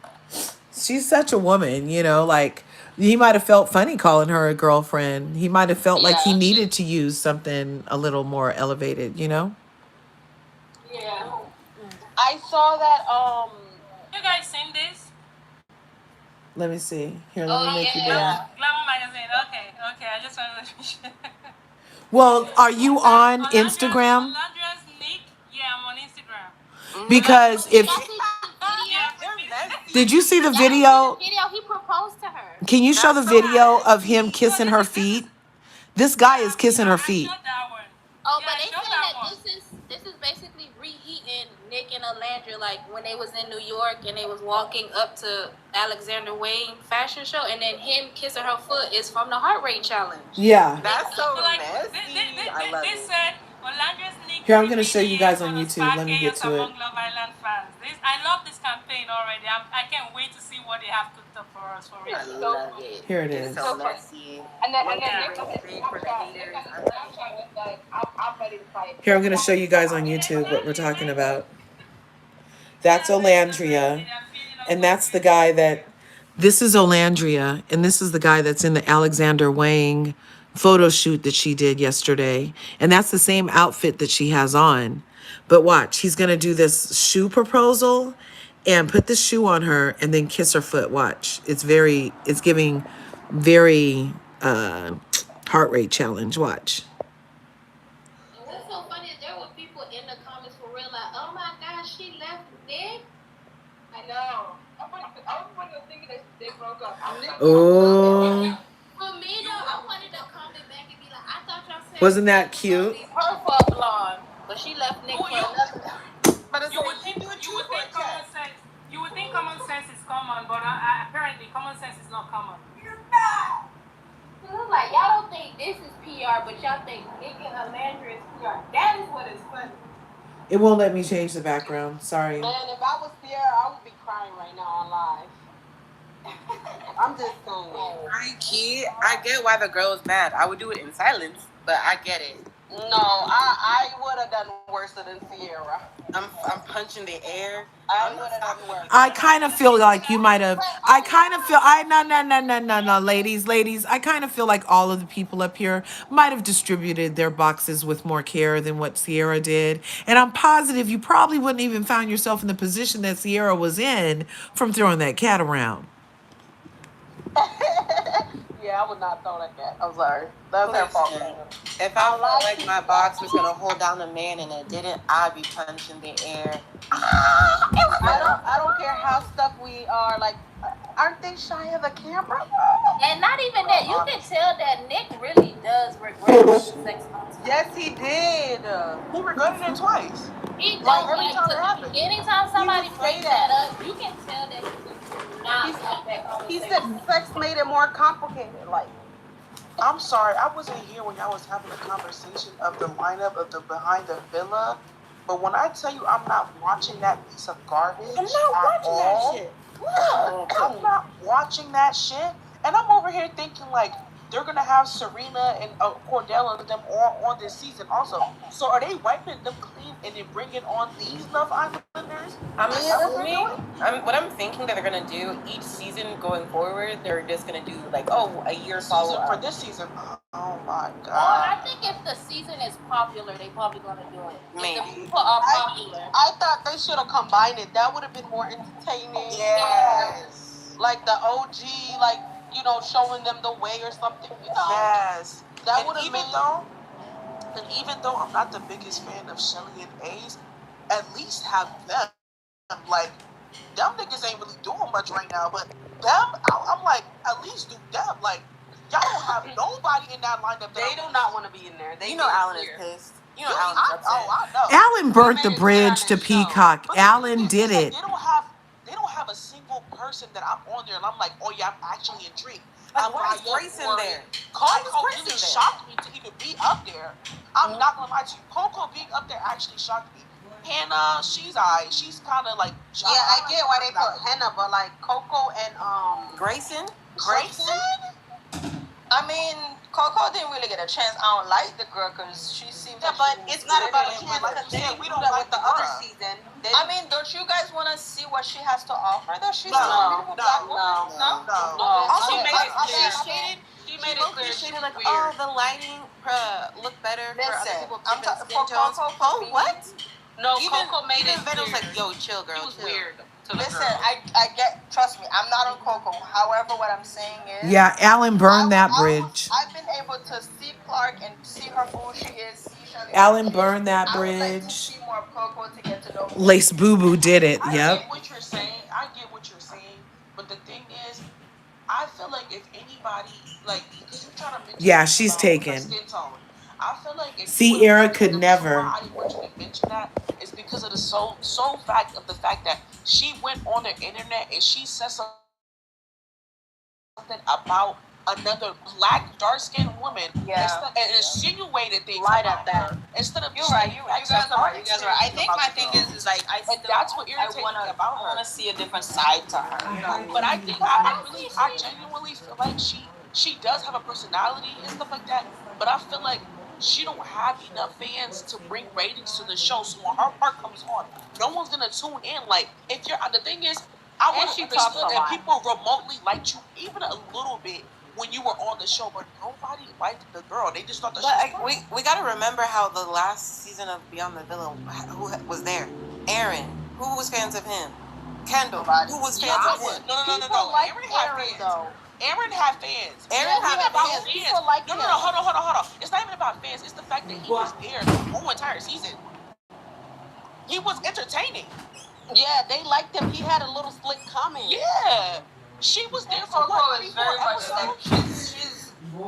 I think she's been around people who have. Oh, that's good to know, Thony Vibe. You're a day one islander. Cool. My thing is, I know that they're desperate to bring people on the show because they couldn't get the lineup that they actually probably wanted, the Olandrias in them. So they went out and they just started picking people. Because I promise you, if Olandria and all of them said that they wanted to do that show, that girl wouldn't be on there, or any of the majority of that lineup wouldn't be on there. But then my question is now, why didn't either Zach K, Zach C, JD, and the rest of them come? Yeah, they had more viral moments than she did. Like I want to see Chiclet Teeth. Absolutely correct. I would love to see Chiclet Teeth again. I want to see understand why Brian is in this. And Why I want to Brian see in this Zach. Why I is want to see Brian Zach K or whatever. Because that what Zach K, he did he's with the actually Huda funny. stuff made me laugh. No, Amaya stuff made me laugh. At the reunion. Someone said they're doing reality games. Oh. I want to see Chiclet Teeth again. That's all I want to see. I'm not gonna lie, Amaya being on there, it says a lot because I would have thought as someone that came, you see the lineup, right? I would have understood if she was on there with the Olandrias and shit like that, and the Hudas or whatever, right? But she's on there with a bunch of people that she really wasn't too close with. It's not even about too close with.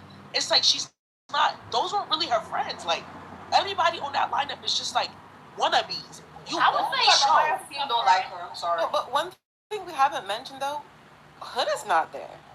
Yeah. he was never. Are you surprised? They're not gonna put her because of the racism stuff happening right now. They can't do that. They would get a lot of backlash. And she only Given got how the Iris in season the went, though, I wouldn't be surprised if they did.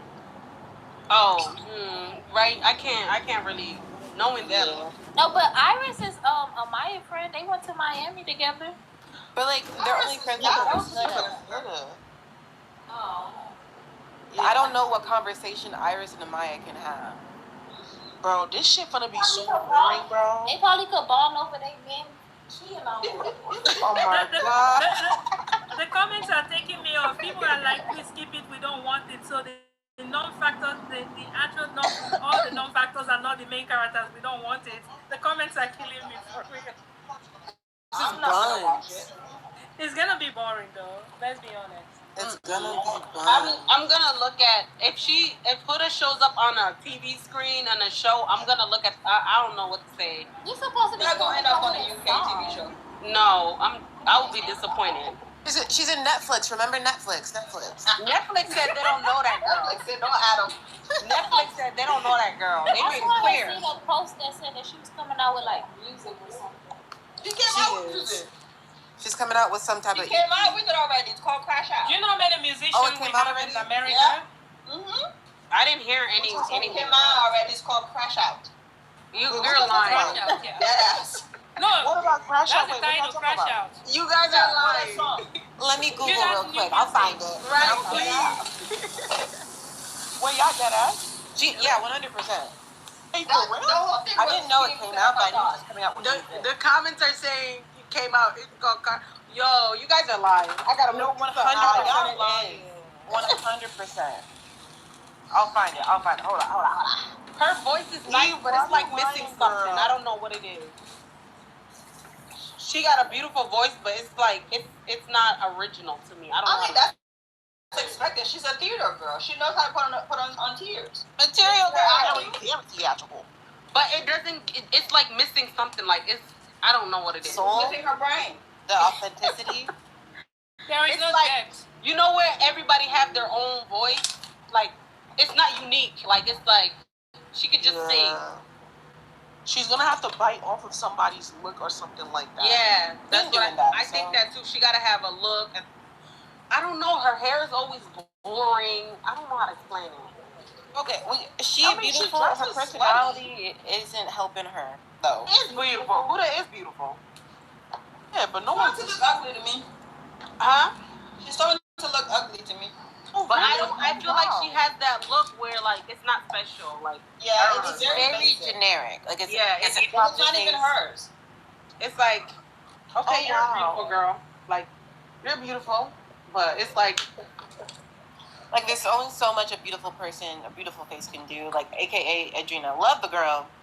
I don't know what her personality I saw her personality. I look at her differently in Love. When I saw Love Island Games, I do see a little bit of her personality. Oh, do you? I didn't watch the show, so okay.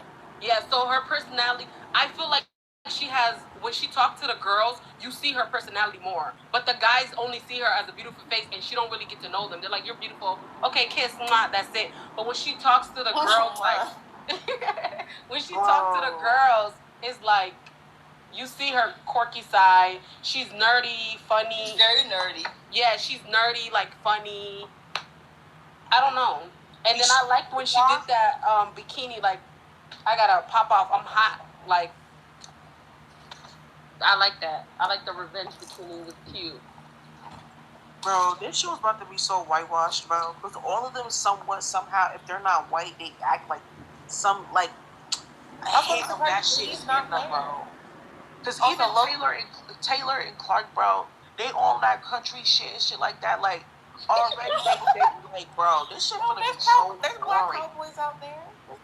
That's not what I'm saying, though. It's not about the skin color. I'm talking about how are they gonna interact with other people? Like I don't, bro. I think Taylor and Clark. I want them to bring the shadiness, like. I understand Clark because she has. Fuck you. I don't know. They better come. I feel like Clark and Taylor are gonna save Bad Face because they see how everybody treated them outside of the fucking villa. They're not even entertaining. Like they're entertaining within themselves. Like Clark is very entertaining. Yeah, Clark is very entertaining. That's what I'm saying. Like within themselves, like they're not TV personality type, like entertaining. Like Clark they're entertaining within themselves. Like, she's so funny. Yeah, Clark is funny though. I feel like she tries to like play the quiet and don't want to say much because I don't want anybody to judge me type. I don't know. Especially after all the backlash that she got. That's what I'm saying. Like she's probably gonna save face. Like she's probably not gonna show too much of her personality, or she probably ain't gonna say the wrong things. Who knows? I think Adriana's gonna be the star of the Andrina, whatever her name is. And for real? She thought it was funny on Love Games when she was out like that. When she shows that personality, I feel like people will like her more because they did like her at the end and everything. So I don't know. I think she should show that side instead of like the. She has no depth to her though. She's very kind of like when she's talking, like you just. But imagine how the world has always treated her, especially in Hispanic culture. I can speak on Is she Hispanic? Yeah, she is. Oh. Hispanic culture, you don't get to be a kid for very long. Oh. Especially for someone who's built like her. Imagine how the world has treated her. It makes sense why she's the way she is. No, I'm not gonna lie. Watching Love Island Games, because I remember when her and Brian, because I watched back the show like a couple of days ago, but like even today I was watching the reunion. But that's besides the point. When I was watching this show back, I'm trying to tell you, like, she really do lack any depth in conversation at all. Like she's one of those girls, like, she's a beautiful woman, nice body, all of that. But like when she starts talking, like She talked about it in Love Island Games. You know what? That But she was like that with the boys too. Oh, I think Y'all I said that part. That way. No, she talked about it in Love Island Games. She said that she's scared to when she speaks to like a boy, like she was betrayed or some shit like that, so she doesn't know how to open up to guys. Like she opens up to the girls easily, but guys just see her as like a beautiful face and they don't want to hear her out or stuff like that. She was talking about it on the Love Island No, game. I get what you're saying. I get it, but then I don't, because it's like just as much as you're open, because the thing is, both Johnny and Tyreek said the same thing about the girl. They're like, bro, she really don't have nothing. There's no substance to our conversation. There's nothing. They just always lack substance. It's always something that's not there. It's not about the fact that she's damaged or whatever she had went through in the past. I understand that, like, yeah, but why put yourself in a situation if you're not able to open up to somebody? Why put yourself in a predicament when you're going to be talking to men? The point of the show is opening up to people, creating connection. Controversy. And you know, so I just don't understand if she's not able to have an emotional conversation with a man or any type of depth conversation that with a man. That wasn't gonna happen with Johnny and Tyreek. But that happened with 3 men. That's why I said we can't use that as an excuse. That happened with 3 men. And it's like, I don't even think they watched her season. Because Brian's situation, it just kind of like, it wasn't a big deal. They did. Tyreek and Johnny watched her. They made it clear that. No, I'm saying like the situation with her and Brian, it wasn't like a big deal. Like, you know how like the Jeremiah and Huda situation, it was a big deal. It wasn't a big deal. Like, it was talked about in like one scene and it was just over with. Like, I don't think they probably kept that in the back of their head. So like, that's why Tyreek was literally on her body when he came. But she didn't go on the internet. I think Brian betrayed her though. Like, oh no! When I watched that shit back, she betrayed Brian. I don't think. I feel like I think he betrayed her because he was talking to people behind her back. She made it clear she wanted to get to know people and stuff like that. And he was making it seem like he all about her, and he was boring too. Even when he was with Amaya, I think they were just both boring. Boring as fuck. I don't think it was. But Amaya was pretty boring too. I mean, aside from her cussing people out and adding ly to the end of all the words, she wasn't a circus. Yeah, that's what I'm saying. I feel like Brian was boring himself, calling her boring. Bro, Amaya is boring as fuck. Also, all she about to do on this show is just make catchphrases and shit and think that people's gonna laugh at her. I'm getting irritated as fuck, bro. All her and Brian did was kiss on the show. Like, they didn't even talk. So they didn't really have anything to connect with except for the family situation. They're both like Dominican or something like that. That's all they connected on. Everything else was like, Brian, kiss me. That's all I saw. I was like, but it literally felt like when Amaya was talking, and whenever Brian didn't feel like talking about something, he'd be like, let's kiss. Yeah, that's all I saw. Where everybody else had a story, like even with Huda and Chris, at least they had a story. Like, Brian and Amaya didn't even have a story. They just felt bad. Nobody loves me, blah, blah, blah. And then she got everybody to, you know, like when they voted for them to go to the hideaway, that didn't make sense to me. But I'm going to assume that they sent them to the hideaway because maybe they was doing it in the room already. Yeah. I'm not going to lie. When I watched it back, I'm like, why did they? And even Ace and Shelly looked irritated, even though, granted, they went the next time it was open. But it's like they looked irritated, and even Clark and them, I think they, like, Clark and Taylor probably wanted to go in there, but I just feel like maybe they didn't choose any of them because once, like you said, like, none of them were actually acting doing any sexual acts. Yeah. So the other ones, Brian and Amaya was literally about to do it in the freaking room. So I thought that made sense. To me, that made sense because Ola wasn't gonna do it. Shelly wasn't doing it. Clark wasn't doing it. Yeah, but Iris and Pepe wanted to go. Yeah. I'm saying maybe it was between them, and then they chose the fan favorite to go up there. That's how I looked at it. I think the reason why they really did it for Amaya is because they was kissing her ass because of the fact that, you know, she got the most genuine, you know, the first the bubble challenge. They was all like, as much as they all want to blame it on the fact that Zach was the only one that was kissing up to her, or Elan, bro, when I tell you all of them did a 360, but Olandria, bro, and Nick, bro, all of them did a 360. Shelly did a 360. And that's what really bothers me, because I really want to get on the topic of Ace and Shelly also, bro. Because, like, I'm not gonna lie, watching it back, I feel so bamboozled, bro. Like, I feel so stupid at the fact that I genuinely thought I could get past the fact that they really try to play with us with the whole how they mad and all of this extra ass shit. Like, I'm so sorry. That shit was so fucking fake. He sat up there on that show and called everybody a scammer and a liar when he was exactly that. Like, he wanted to point fingers at every single person, but like for the cameras to catch what they're doing and not reflecting, he just kept deflecting and then like instead of pointing fingers back at himself. Like, if that makes any sort of sense, like I'm not gonna lie, I cannot like I don't know. I can't call them a scammer though, because they got reached out. They reached out to them, so technically I would say Peacock was the no, they weren't scamming. No, they applied. No, Shelly, they reached out to her for season 6. They reached out to her. Ace too. They reached out to them. They didn't apply. Oh. I don't remember. I think they did reach out. Shelly Ace said it. Shelly said it. Olandria said it. Because she was trying to fight for her life, saying her and Ace weren't scamming, so they had to say they applied, they auditioned and everything. No, but she said they tried to get her for season 6. Yeah, they tried to get her. She didn't know much about it, and then she came for season 7. And Olandria said they tried to get her for at least 3 years, and she finally got her on this season. I believe Olandria's story. I genuinely feel like because the reason why I think that if they was scouting them out for it, they would have been picked up, because Shelly's a beautiful ass girl, like, and she has personality and stuff like that. She has multiple different traits. Yeah, Shelly was reached out to. They made that clear. Shelly, because she said they want her for season 6, but she said she didn't know much about it. Yeah, she didn't know much about it. She said she waited until it came out and she watched it.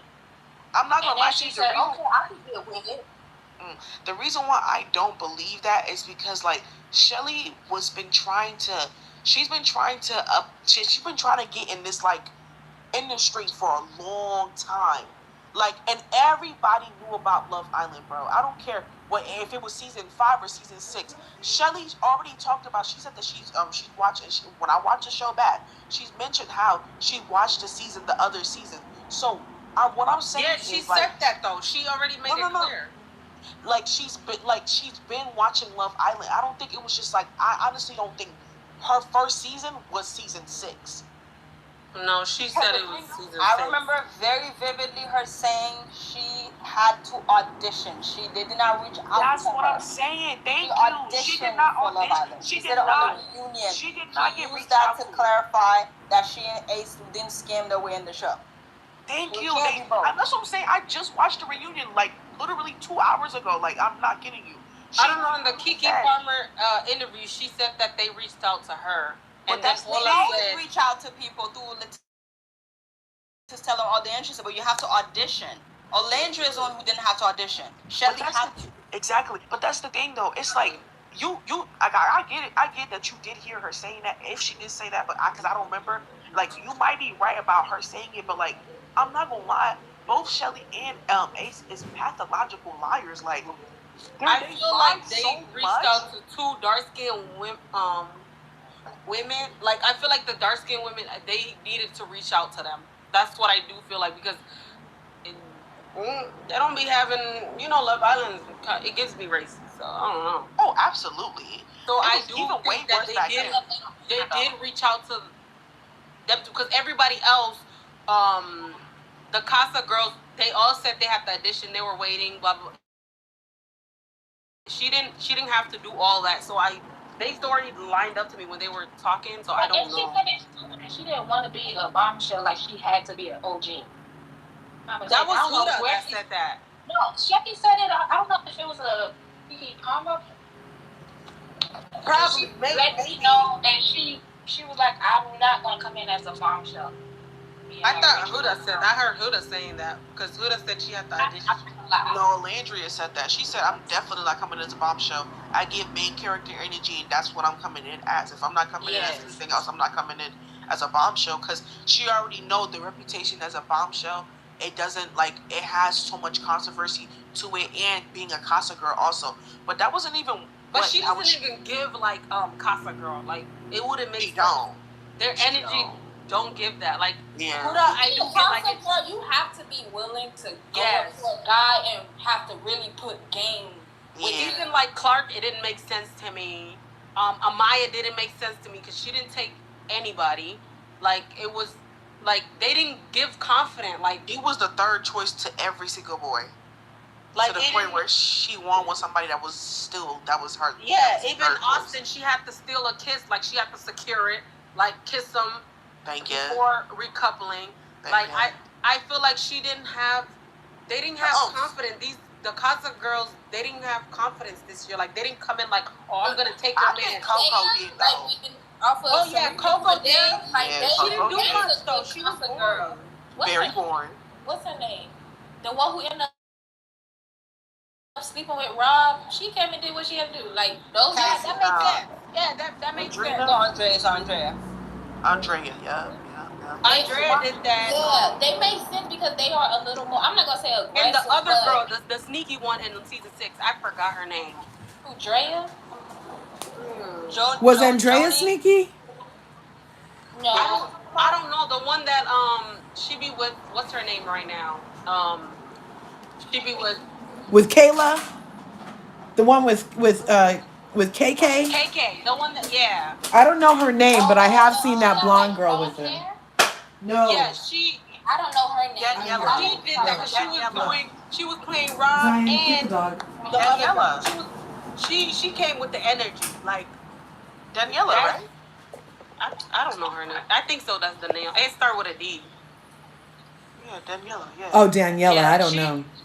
See, you gotta be sneaky. You gotta move funny. May Huda could have been either or. Yeah, Huda could have OG or I agree. Huda could have been. Huda makes sense. Like Huda, she could do both though. Yeah, she could. That's why I said she could have been either or. She could have been an OG or. She would have fucked their life up if she came in as a bombshell. I think if she came in as a bombshell, it probably would have been better. Yeah, the season would have been interesting. Her being an OG. Even Shelly, if she would have came in as a bombshell. Yeah, but Shelly plays that nice girl act too, though. You can't be. Nah, Shelly was being a little trashy. No, but Shelly wouldn't chase after the boys, so it she wouldn't. To be a bombshell. Because even as an OG, she wasn't chasing after. Like, she let the dudes come to her, and whoever came to her, like, okay, what's up? And then the other thing is, she only started that when she was like, when Ace was like, I'm gonna explore. She was like, you know what, I'm gonna explore too. I'm gonna have no choice but to explore. But my thing was is basically like, I feel like even the producers were in on it with them too. Just let me land real quick, right? Because of the simple fact that, you know, when they hear about you or whatever, when they get to, you know, auditioning you and all of this stuff, they do extensive research. Like they will know if you killed a cat. They know every single thing about you, everything. For them to even, if you guys are OG Love Island, watchers or whatever the case may be, do you guys remember season 4 when they brought siblings on the show at the same time? They brought them on as bombshells together. That's what I realized. And even on the other season, they would bring exes on the show together. They would bring. I'm trying to tell you, they know what they're doing. They knew exactly what Shelly and them was probably doing, and that's why they changed the whole algorithm of how the show ran from the beginning. When I tell you this season of I Love Island has been the most different that they've ever done on USA, it's never been like this. Like, there are so many things that they did differently this year that I'm just like, wait, this is curveball off the curveball. Look at when I went back and I watched this shit, right? Every single time there was a recoupling or there was a decision making or anything, Shelly and Ace, it's like they were worried, like, because it was like there was being curveballs being thrown at them every single time, because what they were anticipating the show to be like, it's not at all what it's supposed to be. It started off on the first episode when they got coupled up together, right? And then Ulissa came and took him. Did you see Shelly's face? And I don't care what nobody said. I understand that if that was somebody that was a stranger to her or somebody that she was acquainted with at first, and then they got coupled up together and someone came and took him, the way that her face looked, bro, that's like, bro, you still in my nigga. That's my man. Like, why are you taking my man? You know?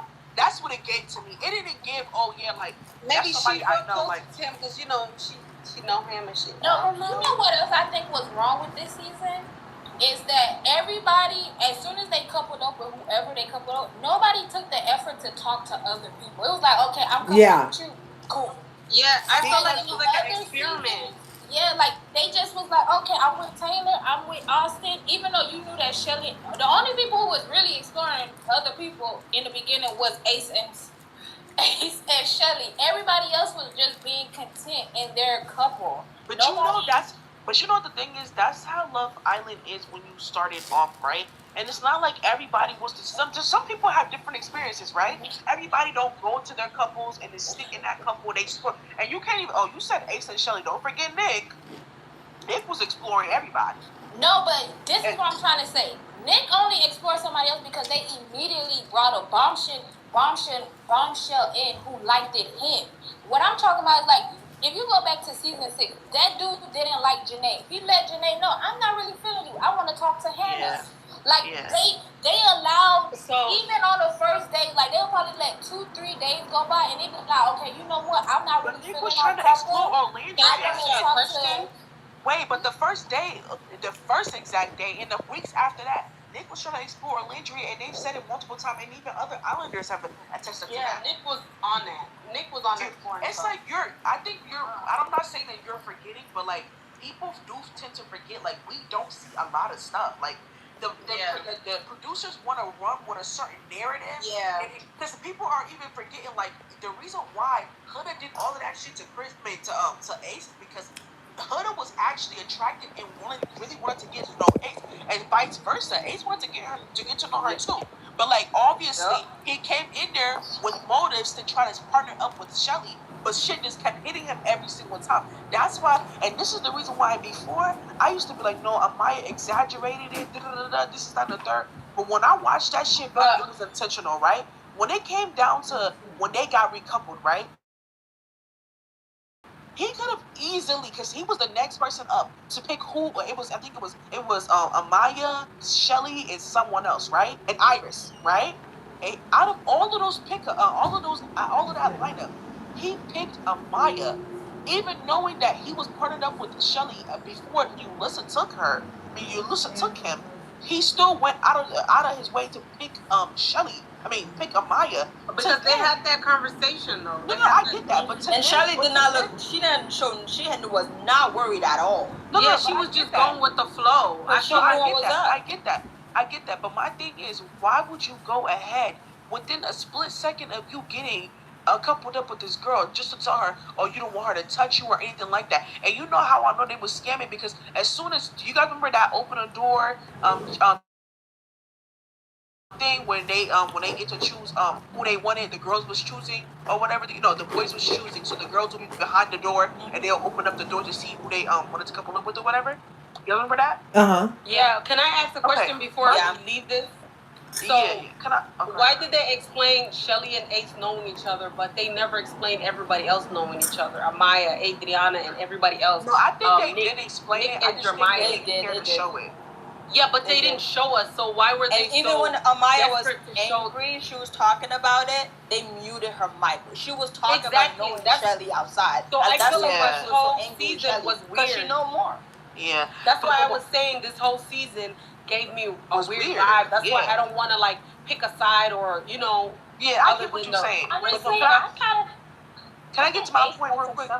Yeah, go ahead. Now you can. I'm sorry. No, but my thing was, the reason why I'm taking this to account now is because when that open the door thing or whatever, them picking whoever they wanted, I found it so funny. As soon as he got coupled up with Shelly, mind you, him and Shelly have not kissed on the show not one time, except for the fact that when they kissed each other in the first episode, they haven't kissed, haven't been affectionate, nothing like that. As soon as they picked, they did. No. They didn't kiss each other. They even admitted to it. They didn't kiss. She even said it in the scene. You remember after the pie kiss thingy and they sitting around the fire pit and then that was a challenge. It's like it was after the challenge and they're all sitting around the fire pit and he still got the pie on his face and then Ola's like lick it to Shelly and she's telling Ace to lick it off of Shelly and then they do a kiss in that the wasn't private a area. That was during a challenge. That's not the. That it was after the challenge. It's the challenge when they had to flip the thing to kiss who you wanted to. If you had to that's what I'm saying. read That's a the challenge. question. It was I know after what the you're talking about. It was when they're after sitting the challenge. around the Did they fire kiss pit. or was it just And like a? Yeah, they did. They kissed. And they But was that's the talking. thing, though. But let's scratch that. Like that was a dare. They dared them to do that. That wasn't just like a like they intimately talking or whatever, and then they went ahead and they kissed. No, that was like a dare. It was not like a dare. It was a dare. It was a dare. So I get what you're saying, though. I get what you're saying, though. There, maybe that was like, okay, she feeling me. I don't know. But Well, in that vein, the one time we're talking about Ace, right? The one time Ace did take initiative to kiss Shelly, he was like, it was that let me tell you something in your ear, and then he kissed her cheek thing. That Remember? non-consensual kiss. Yeah, that was like the one that was one that stood out to me as far as like him initiating something. As cheesy as it was like he was showing her.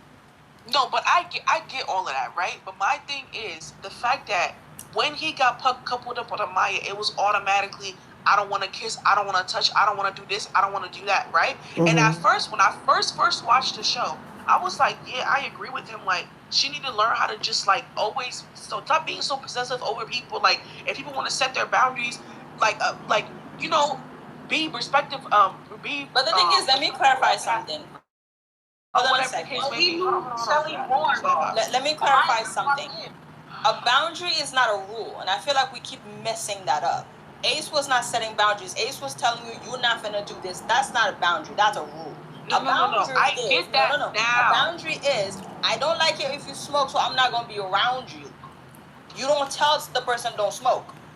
Okay, but I get that now. What I was saying was that was my perspective when I first watched it. Me watching it back right now, like literally for the past couple of days, now I get exactly what you're saying. It wasn't a boundary, it was a rule that he was trying to give her, you know?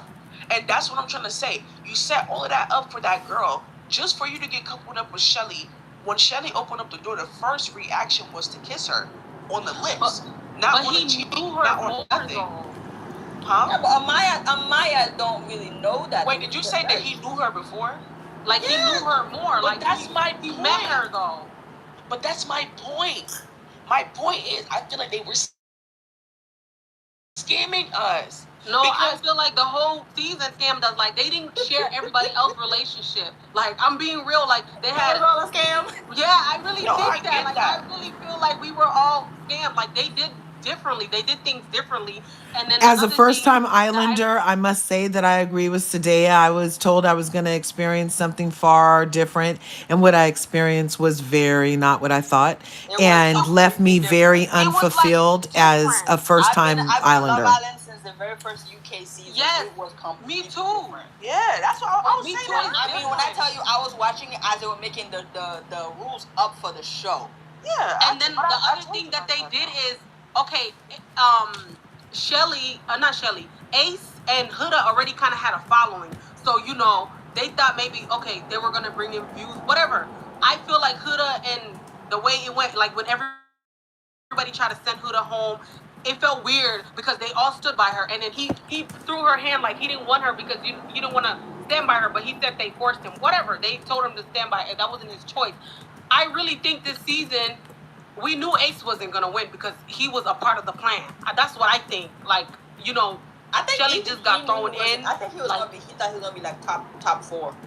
Yeah, I just thought he was maybe getting extra money. I don't know because that's what it gave with that interview.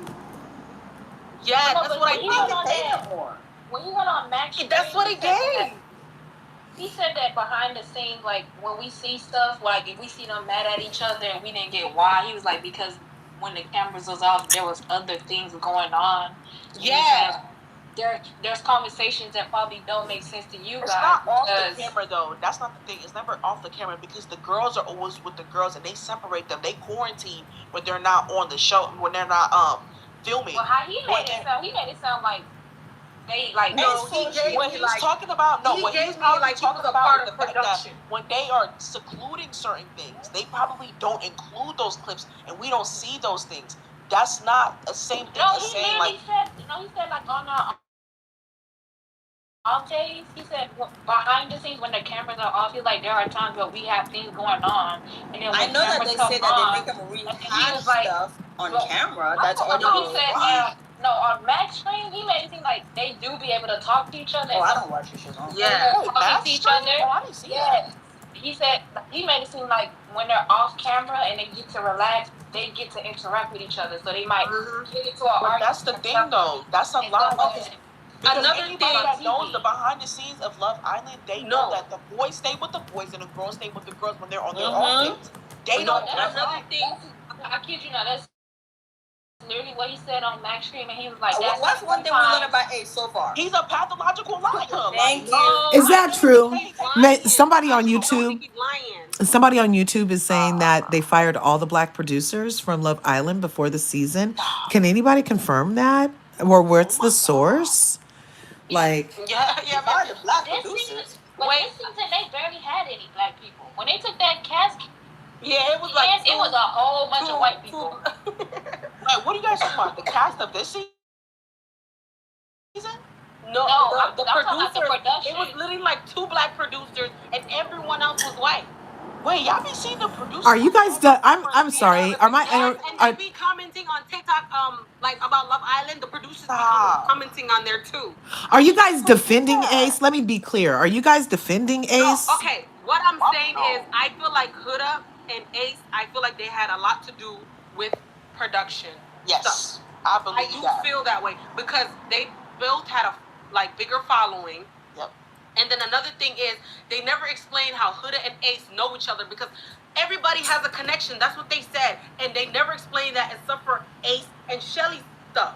Yeah. And I feel like that's not fair. That's why everybody said, "Oh, they were scamming." But if I can't wait for the NDA to be over because I want to be if we said they're scamming, then that means Huda was scamming. That means Jeremiah was scamming. 100%. That means Nick was scamming. 100%. No, Jeremiah and Nick talked about how they know each other. No, but they didn't say that on the show though. They were acting like they're not friends on the show. I thought they weren't. No, they talk about it. But that's the thing, they weren't friends. But they also weren't actively, but they're not in a, I feel like the caveat for a Nick thing, just a second. I feel like the caveat for a Nick thing, for the Nick thing is that he wasn't trying to get in a relationship and win $100,000 with Jeremiah, whereas Alan was, you see what I'm saying? So, and it sounded like she knew Amaya and Adriana knew somebody. Maybe it came up, but I do think I remember Nick saying it didn't come up. They didn't say it, mention it on the show. I kind of remember Nick saying that. Yeah, he did say that. They said it on the interview or something. But that's the thing. You guys are making it seem like Jeremiah and Nick were cool. No, they weren't. No, they met each other like literally 20 seconds passing by in an event. Yeah. And they talked about it. Okay, I understand that. Yeah. I understand Jeremiah knew each other. But what I was saying is there was people knowing each other. It was like connection, but they never explained that, and everybody explaining, it gotta be, what is that theory they kept talking about? Because Shelly and Ace wanted to have the string theory. Okay, no, but they said they had to Huda and Shelly and Ace because it was going to be known because people were like, wait a minute, because there's too much evidence out there of them knowing. Let me tell y'all something. This is exactly the reason why I fuck with Olandria so hard, because she's the only person that had no connection with not near one of them. Right. Not one of them knew who that girl was. None of them. And right. Come out and said that they knew that shit, bro. None of them knew that woman, knew that girl. Like, none of them. And that's why I feel like whatever she went through, and that's why when people literally victimize Amaya, it actually irritated the fuck out of me, bro. I'm not gonna lie to you, bro. Amaya was one of my least favorites on the show. When I watched it back, even right now, I'm like, I never liked Amaya. There's nothing. There's nothing about her. When the stand-up business thing happened, and the fact that they close the show and give the money and send everybody home, because I was so mad at everybody. My thing was, I don't get how. My thing was, I don't get how they victimized Amaya so much when Olandria went through 10 times worse than what the fuck she went through, bro. 10 times what the fuck Amaya went through, bro. From day one, the producers were plotting against Olandria, bro. They try to humiliate that girl. Like, Olandria was literally the humiliation ritual. Is that what it's called? Yeah, something like that. Yep. That Taylor who and she Ace was for them. plotted against her, and I will And never even forgive Shelly, y'all forgetting about and Shelly. bro. Like I was saying, I feel like everybody had some kind of connection, and they didn't explain that. This whole season felt different, and I feel like we were played, and we're just watching it because sometimes they would mute things, or the background would show something else, and they won't show that and act like we didn't see it. No, we saw that conversation. Bring it up. Let me tell y'all something. When I watched this shit back, they edited a lot of shit out. Let me tell y'all something. And one of the things and what made me realize that, because I'm like, wait, I remember watching this scene, but now it's not in this, and now it's not there anymore. One of the clues that I got, that I caught was, y'all remember the song that was, who can tell me the song that was underneath the Soul Ties kiss with? Oh, they changed it. They changed it. They changed that song, and I'm just like, wait. It's you. Thank you. Hard work. Thank you. Wait. So now, They butterfly affected us already? huh? They butterfly affected us already? So like some of us remember something that isn't currently available? Yes. Oh shit. No, but you Yes. want to know how I knew that they edited that differently? Because on the After Sun, they show you a different clip of Olandria Nic kissing in Soul Ties. It's a different. Thank you. It's different than what they showed us on the. Oh, they said they had to do it because of possibly copyright issues. No, I think it became a copyright copyright issue. I think it became a copyright doing issue. Hold on. I think it became a copyright issue because of the fact that it blew up so much after the show. But the thing is, Love Island always stay on their P's and Q's when it comes to the songs. Like the songs are and that girl is not gonna have no business having issue with that song being in that scene, please. Right. It's just gonna bring them in some money. Yeah. Exactly. I feel like we were played. I don't know why I still whole feel that way. season. I rewatched it like 3 times, and I'm like, I don't understand what I feel like Amaya was wrong in the beginning. I'm not talking about her in this situation. I do think you don't need to disrespect the other girl. You never. I don't think she was wrong in that situation. Let me explain why. When they muted her mic, I knew she said some shit to Shelly that should not be let out. And I don't think I think her frustration with Shelly was when she went to Ace, and Ace was over talking her. She went to Shelly, and she tried to tell Shelly, I already know you from the outside, and you already know each other from the outside. Y'all playing the game. It's the same conversation that Austin tried to have. Austin tried to say, y'all playing this game, you just pick each other already. That was Amaya's frustration with Shelly. But it's Love Island, though. I understand that, but I'm saying I'm is trying they were to playing an unfair game. They were people. It was an I don't unfair think so. game. Austin wasn't even doing much. The thing is, Austin wasn't doing right, but I'm saying it doesn't. His point is still Austin valid. has said They that. were playing an Charlie unfair said game. that. Huda said that. Olandria, Nic, all of them said the same When shit about Nic, when Austin was upset, Olandria said, "What'd you do to him?"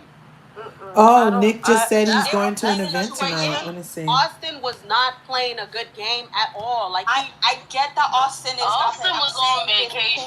right, he was just chilling. Like he was just. Austin did not. If you don't want the kid, don't drag him. Don't use him for your plot. But okay, Love Island, you have to stay in the game correctly. Like sometimes you do have to use people. Whether we like it or not, in Love Island, they do use each other though. You cannot say even in other games. You have to stay in the game. You can have friendship couples. You can be honest with the person. Y'all forgetting about it's a friendship couple. Say that it's a friendship couple. Say that, Don't but make don't it waste seem the like you're person's still trying trying to keep telling him you like him, knowing you don't like him. Forgetting about Liv. This isn't the first time where somebody snubs you. Like you got you watch Love Island. Yes, but what I'm saying is the game Ace and Shelly were playing, nobody stood a chance. It was a different game than what everyone else was playing. I feel like Let me tell y'all something. I feel like Shelly just got played. The real reason why, when I watch this shit back, the real reason why they didn't kick, because y'all remember, Ace hated Austin around the time when it was the Austin, Jeremiah, and all of them in the villa. Beginning, before Jeremiah got kicked out. Yeah. Y'all remember Ace hating the fuck out of thing. But you guys remember in the reunion when they gave us an extended clip of why they voted Jeremiah out. When I watched that shit back before, I was not a fan of Jeremiah, and I do feel like he was a part of playing the. Cause see, I do think that he was trying to get notoriety from the show, get popular, be whatever I mean, the seeing fuck. his personality now, I don't think so. I can't. No. They were saying that he was saying He was saying attention. certain things on Jeremiah that show likes attention. that I made get the me feel like attention, but I'm saying like playing a game. No, I think Jeremiah was see playing that. the game. He was definitely playing the game. Let's not. Yeah, let's not do that Definitely with Jeremiah. was. He He acts definitely innocent, was. but Jeremiah's But playing all the of game. them was. But all of them was. But let's not say that he wasn't. But my point is, the thing that really pissed me off and that made me feel like Ace dead ass was jealous of him was the fact that when they were sitting there, him and Taylor were the only ones that advocated for Jeremiah leaving, and their reasoning was very stupid because Nick said if he had any chance of trying to couple up with Andreina and stay with her, even if it's a 15% chance that they would work out, why wouldn't you consider that when Austin is not doing anything, isn't coupled up with anybody, isn't trying with anybody, isn't putting in any effort to do anything with anybody? Why would you save him to give a stupid ass reason like, oh yeah, we just feel like he But has you gotta more get time rid of to your support. competition, though. And also, if she goes and Shelly's vulnerable. That's exactly what I'm about to say. That's exactly what I'm about to say. And that's why I feel like Ace is not genuine because the thing is, when you're doing Love Island, it's not about if you want to get rid of your competition or not. And that's when I knew that they trying to play. They definitely do that though. Like last season No. where they got rid of when Rob and that girl were like really close. They got rid of her. But that wasn't for competition though. It wasn't for competition. That was all about just. No, what I'm saying is like you gotta get rid of somebody. You can't really. I get what you're saying. I get exactly what you're saying, but what I was trying to say was that was because of competition. What you're stating is not. Love Island has always been where you get rid of the weakest link, the person who's not progressive, the person who's not finding someone. But that's look, not competition. that's not competition. Like, if they wasn't cool with Janae would have went home. But because Janae was actually friends with them, they had to wait that. It's okay. So that wasn't about. And then also, Rob didn't really care about her. Rob was being petty. No, I'm saying Exactly. Like that, girl. Listen, they gotta do what they gotta do. I feel like I would. Okay, what is Austin gonna? Come on, like you guys are not being realistic. You're telling me you're gonna keep Jeremiah over if you have somebody to send. I would send Jeremiah too. I would send Jeremiah too. And the thing is, but that's not the point of the show. That has never been the point of the show. They do that all the time. I would have understand your point of view if they did not like Jeremiah. Both Taylor and Ace did not like Jeremiah. I mean, I said Jeremiah. I'm sorry. Exactly. They didn't like him, so they have to get rid of him. Both Ace and Taylor did not like Austin at all. Like at all. But he's no competition to them. But the thing is, they were closer to Jeremiah. On YouTube, they're saying that the reason they didn't like that, the reason on YouTube they're saying the reason that Alan didn't like Austin was because Austin peeped game and the glimmer, whatever that glimmer thing is. Yes. Even now, I don't peeped it. And Austin is someone who's always up in the clouds. Austin peeped it. Oh, hold on. Do you guys remember the clip where? Do you guys remember on the reunion when Charlie was like he started to see how Ace will always go around asking people for what their business is and all of that, and he would never explain his, and that's when he fell back and started peeping how Ace was moving because it's like he's in everybody else's business, want to know everybody else's teeth. But that's why I said he was working with production. That's what I'm trying to tell you. I'm trying to say that I'm not like saying that I really think him and Huda were working for production. That's all I'm saying. I'm not saying you guys. Oh yeah, and Charlie peeped it too for sure. Yeah, I feel like he was asking them so he can tell them like, oh, they're gonna do this and they're gonna do that. So he goes back to them and tells them. I feel like he was working with production. I really, really think he was. He told on himself. Like he said that on the Speedy, and he said that on the When y'all say it like that, it sounds like they would like production cannot force anybody to do even anything if they do can't not force want anybody. To, because if they saying that, they can sue production because now you are illegally maneuvering a game that has money involved. If they, how would they know that? Because they are the witnesses. Ace and Huda are the victims. They can literally sue Peacock because Peacock is something illegally. Remember last season they did say they give them like a little. They would like give them. Yes, Leah don't say when they go in there and they have their discussion. You can't sue nobody you have an NDA with. Yeah, you can't sue nobody you have an NDA with. Oh my God, you literally can go look. Did you? I'm sorry. Did my wait? Did somebody say Hood is a victim in my chat? Did somebody say that? Did you say that? Did somebody say that Ace and Huda are the victim? Can I say something controversial? Yeah. But production cannot force you. Listen, y'all. Listen, y'all. I know y'all saying Huda and Ace were both being played by production in different ways. Yes. Huda was the one that they were winding up. Yes. They made her look good. They edited Huda crazy and then you think they edited that out? Look, even okay. What Yeah, no, I know you YouTubers. We're not crazy on YouTube. I'm not sure who just said that on TikTok. Crazier, and they took some stuff out.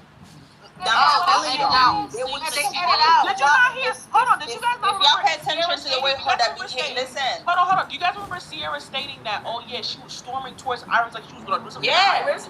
They didn't put that on the show. Exactly. You see her knuckles being bloody. She was throwing stuff, banging on. Slamming that out. Slamming drawers. He said she was very aggressive. That's why they put that scene. That he said they cut some stuff out and it made him look. They embarrassed him. That's what he said. It's more than like 4 people saying that Huda was edited out. They at the end they made her look really nice. She didn't change. Crazy over some. I know JD said that she was calling him bitches and stuff, and he said she said more. But that's why I said that they were working with production because that's not them working with production. That's production choosing what to put on TV. There's a difference. Like they were telling that's a sense of working with production. You know, well, okay, even that aside, I will give it that production may have done something, but where I'm saying is that editing was production, but the production being editing is where the line is drawn.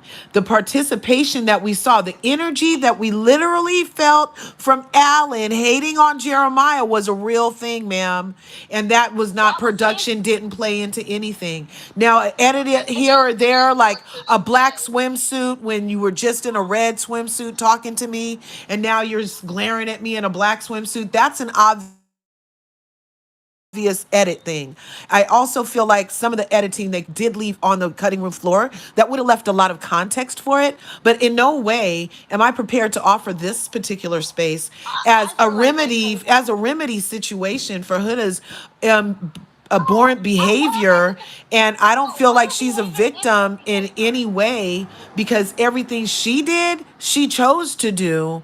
And what production did do was they let her whole ass be out after she showed her whole ass. I knew Ace wasn't gonna win, regardless. That's basically what I'm saying. When you go talk to your producer, they only say, hey, well, you know, such and such told me this. How do you feel about that? They cannot tell you, hey, you need to keep Huda in. If they told Ace he needs to keep Huda in, he literally can sue them because they are now manipulating the game. Wait, but they did though. They didn't do that, but they alluded to allegations. You know that when they was picking Jalen, when they was picking Jalen between Jalen and Huda, that they literally told Ace that he has to pick Huda, right? Do you really think he chose Jalen because of that? Or in the interview. Maybe they offered him clock this. Can somebody clock this for me? But if you count the people that stood behind Jalen and you count the people that stood behind Huda, if Ace would have stood behind Jalen, Huda still would have won. No, you're right. Yeah, Huda still would have won. I counted. But I feel like they told him that to make her look good. Iris is a part of it too. Iris was not after I was never standing behind that girl being Iris. I don't know. I know. Iris was terrified. After when that is some fair shit. Iris and shit like that. Just for Iris to stand behind her, it was not for no other reason. Because the thing is, Iris walked in with what's her face? She walked in with Jalen. Yeah. She had more words to Jalen. That was weird. After she did all that mean shit, I'm trying to tell y'all.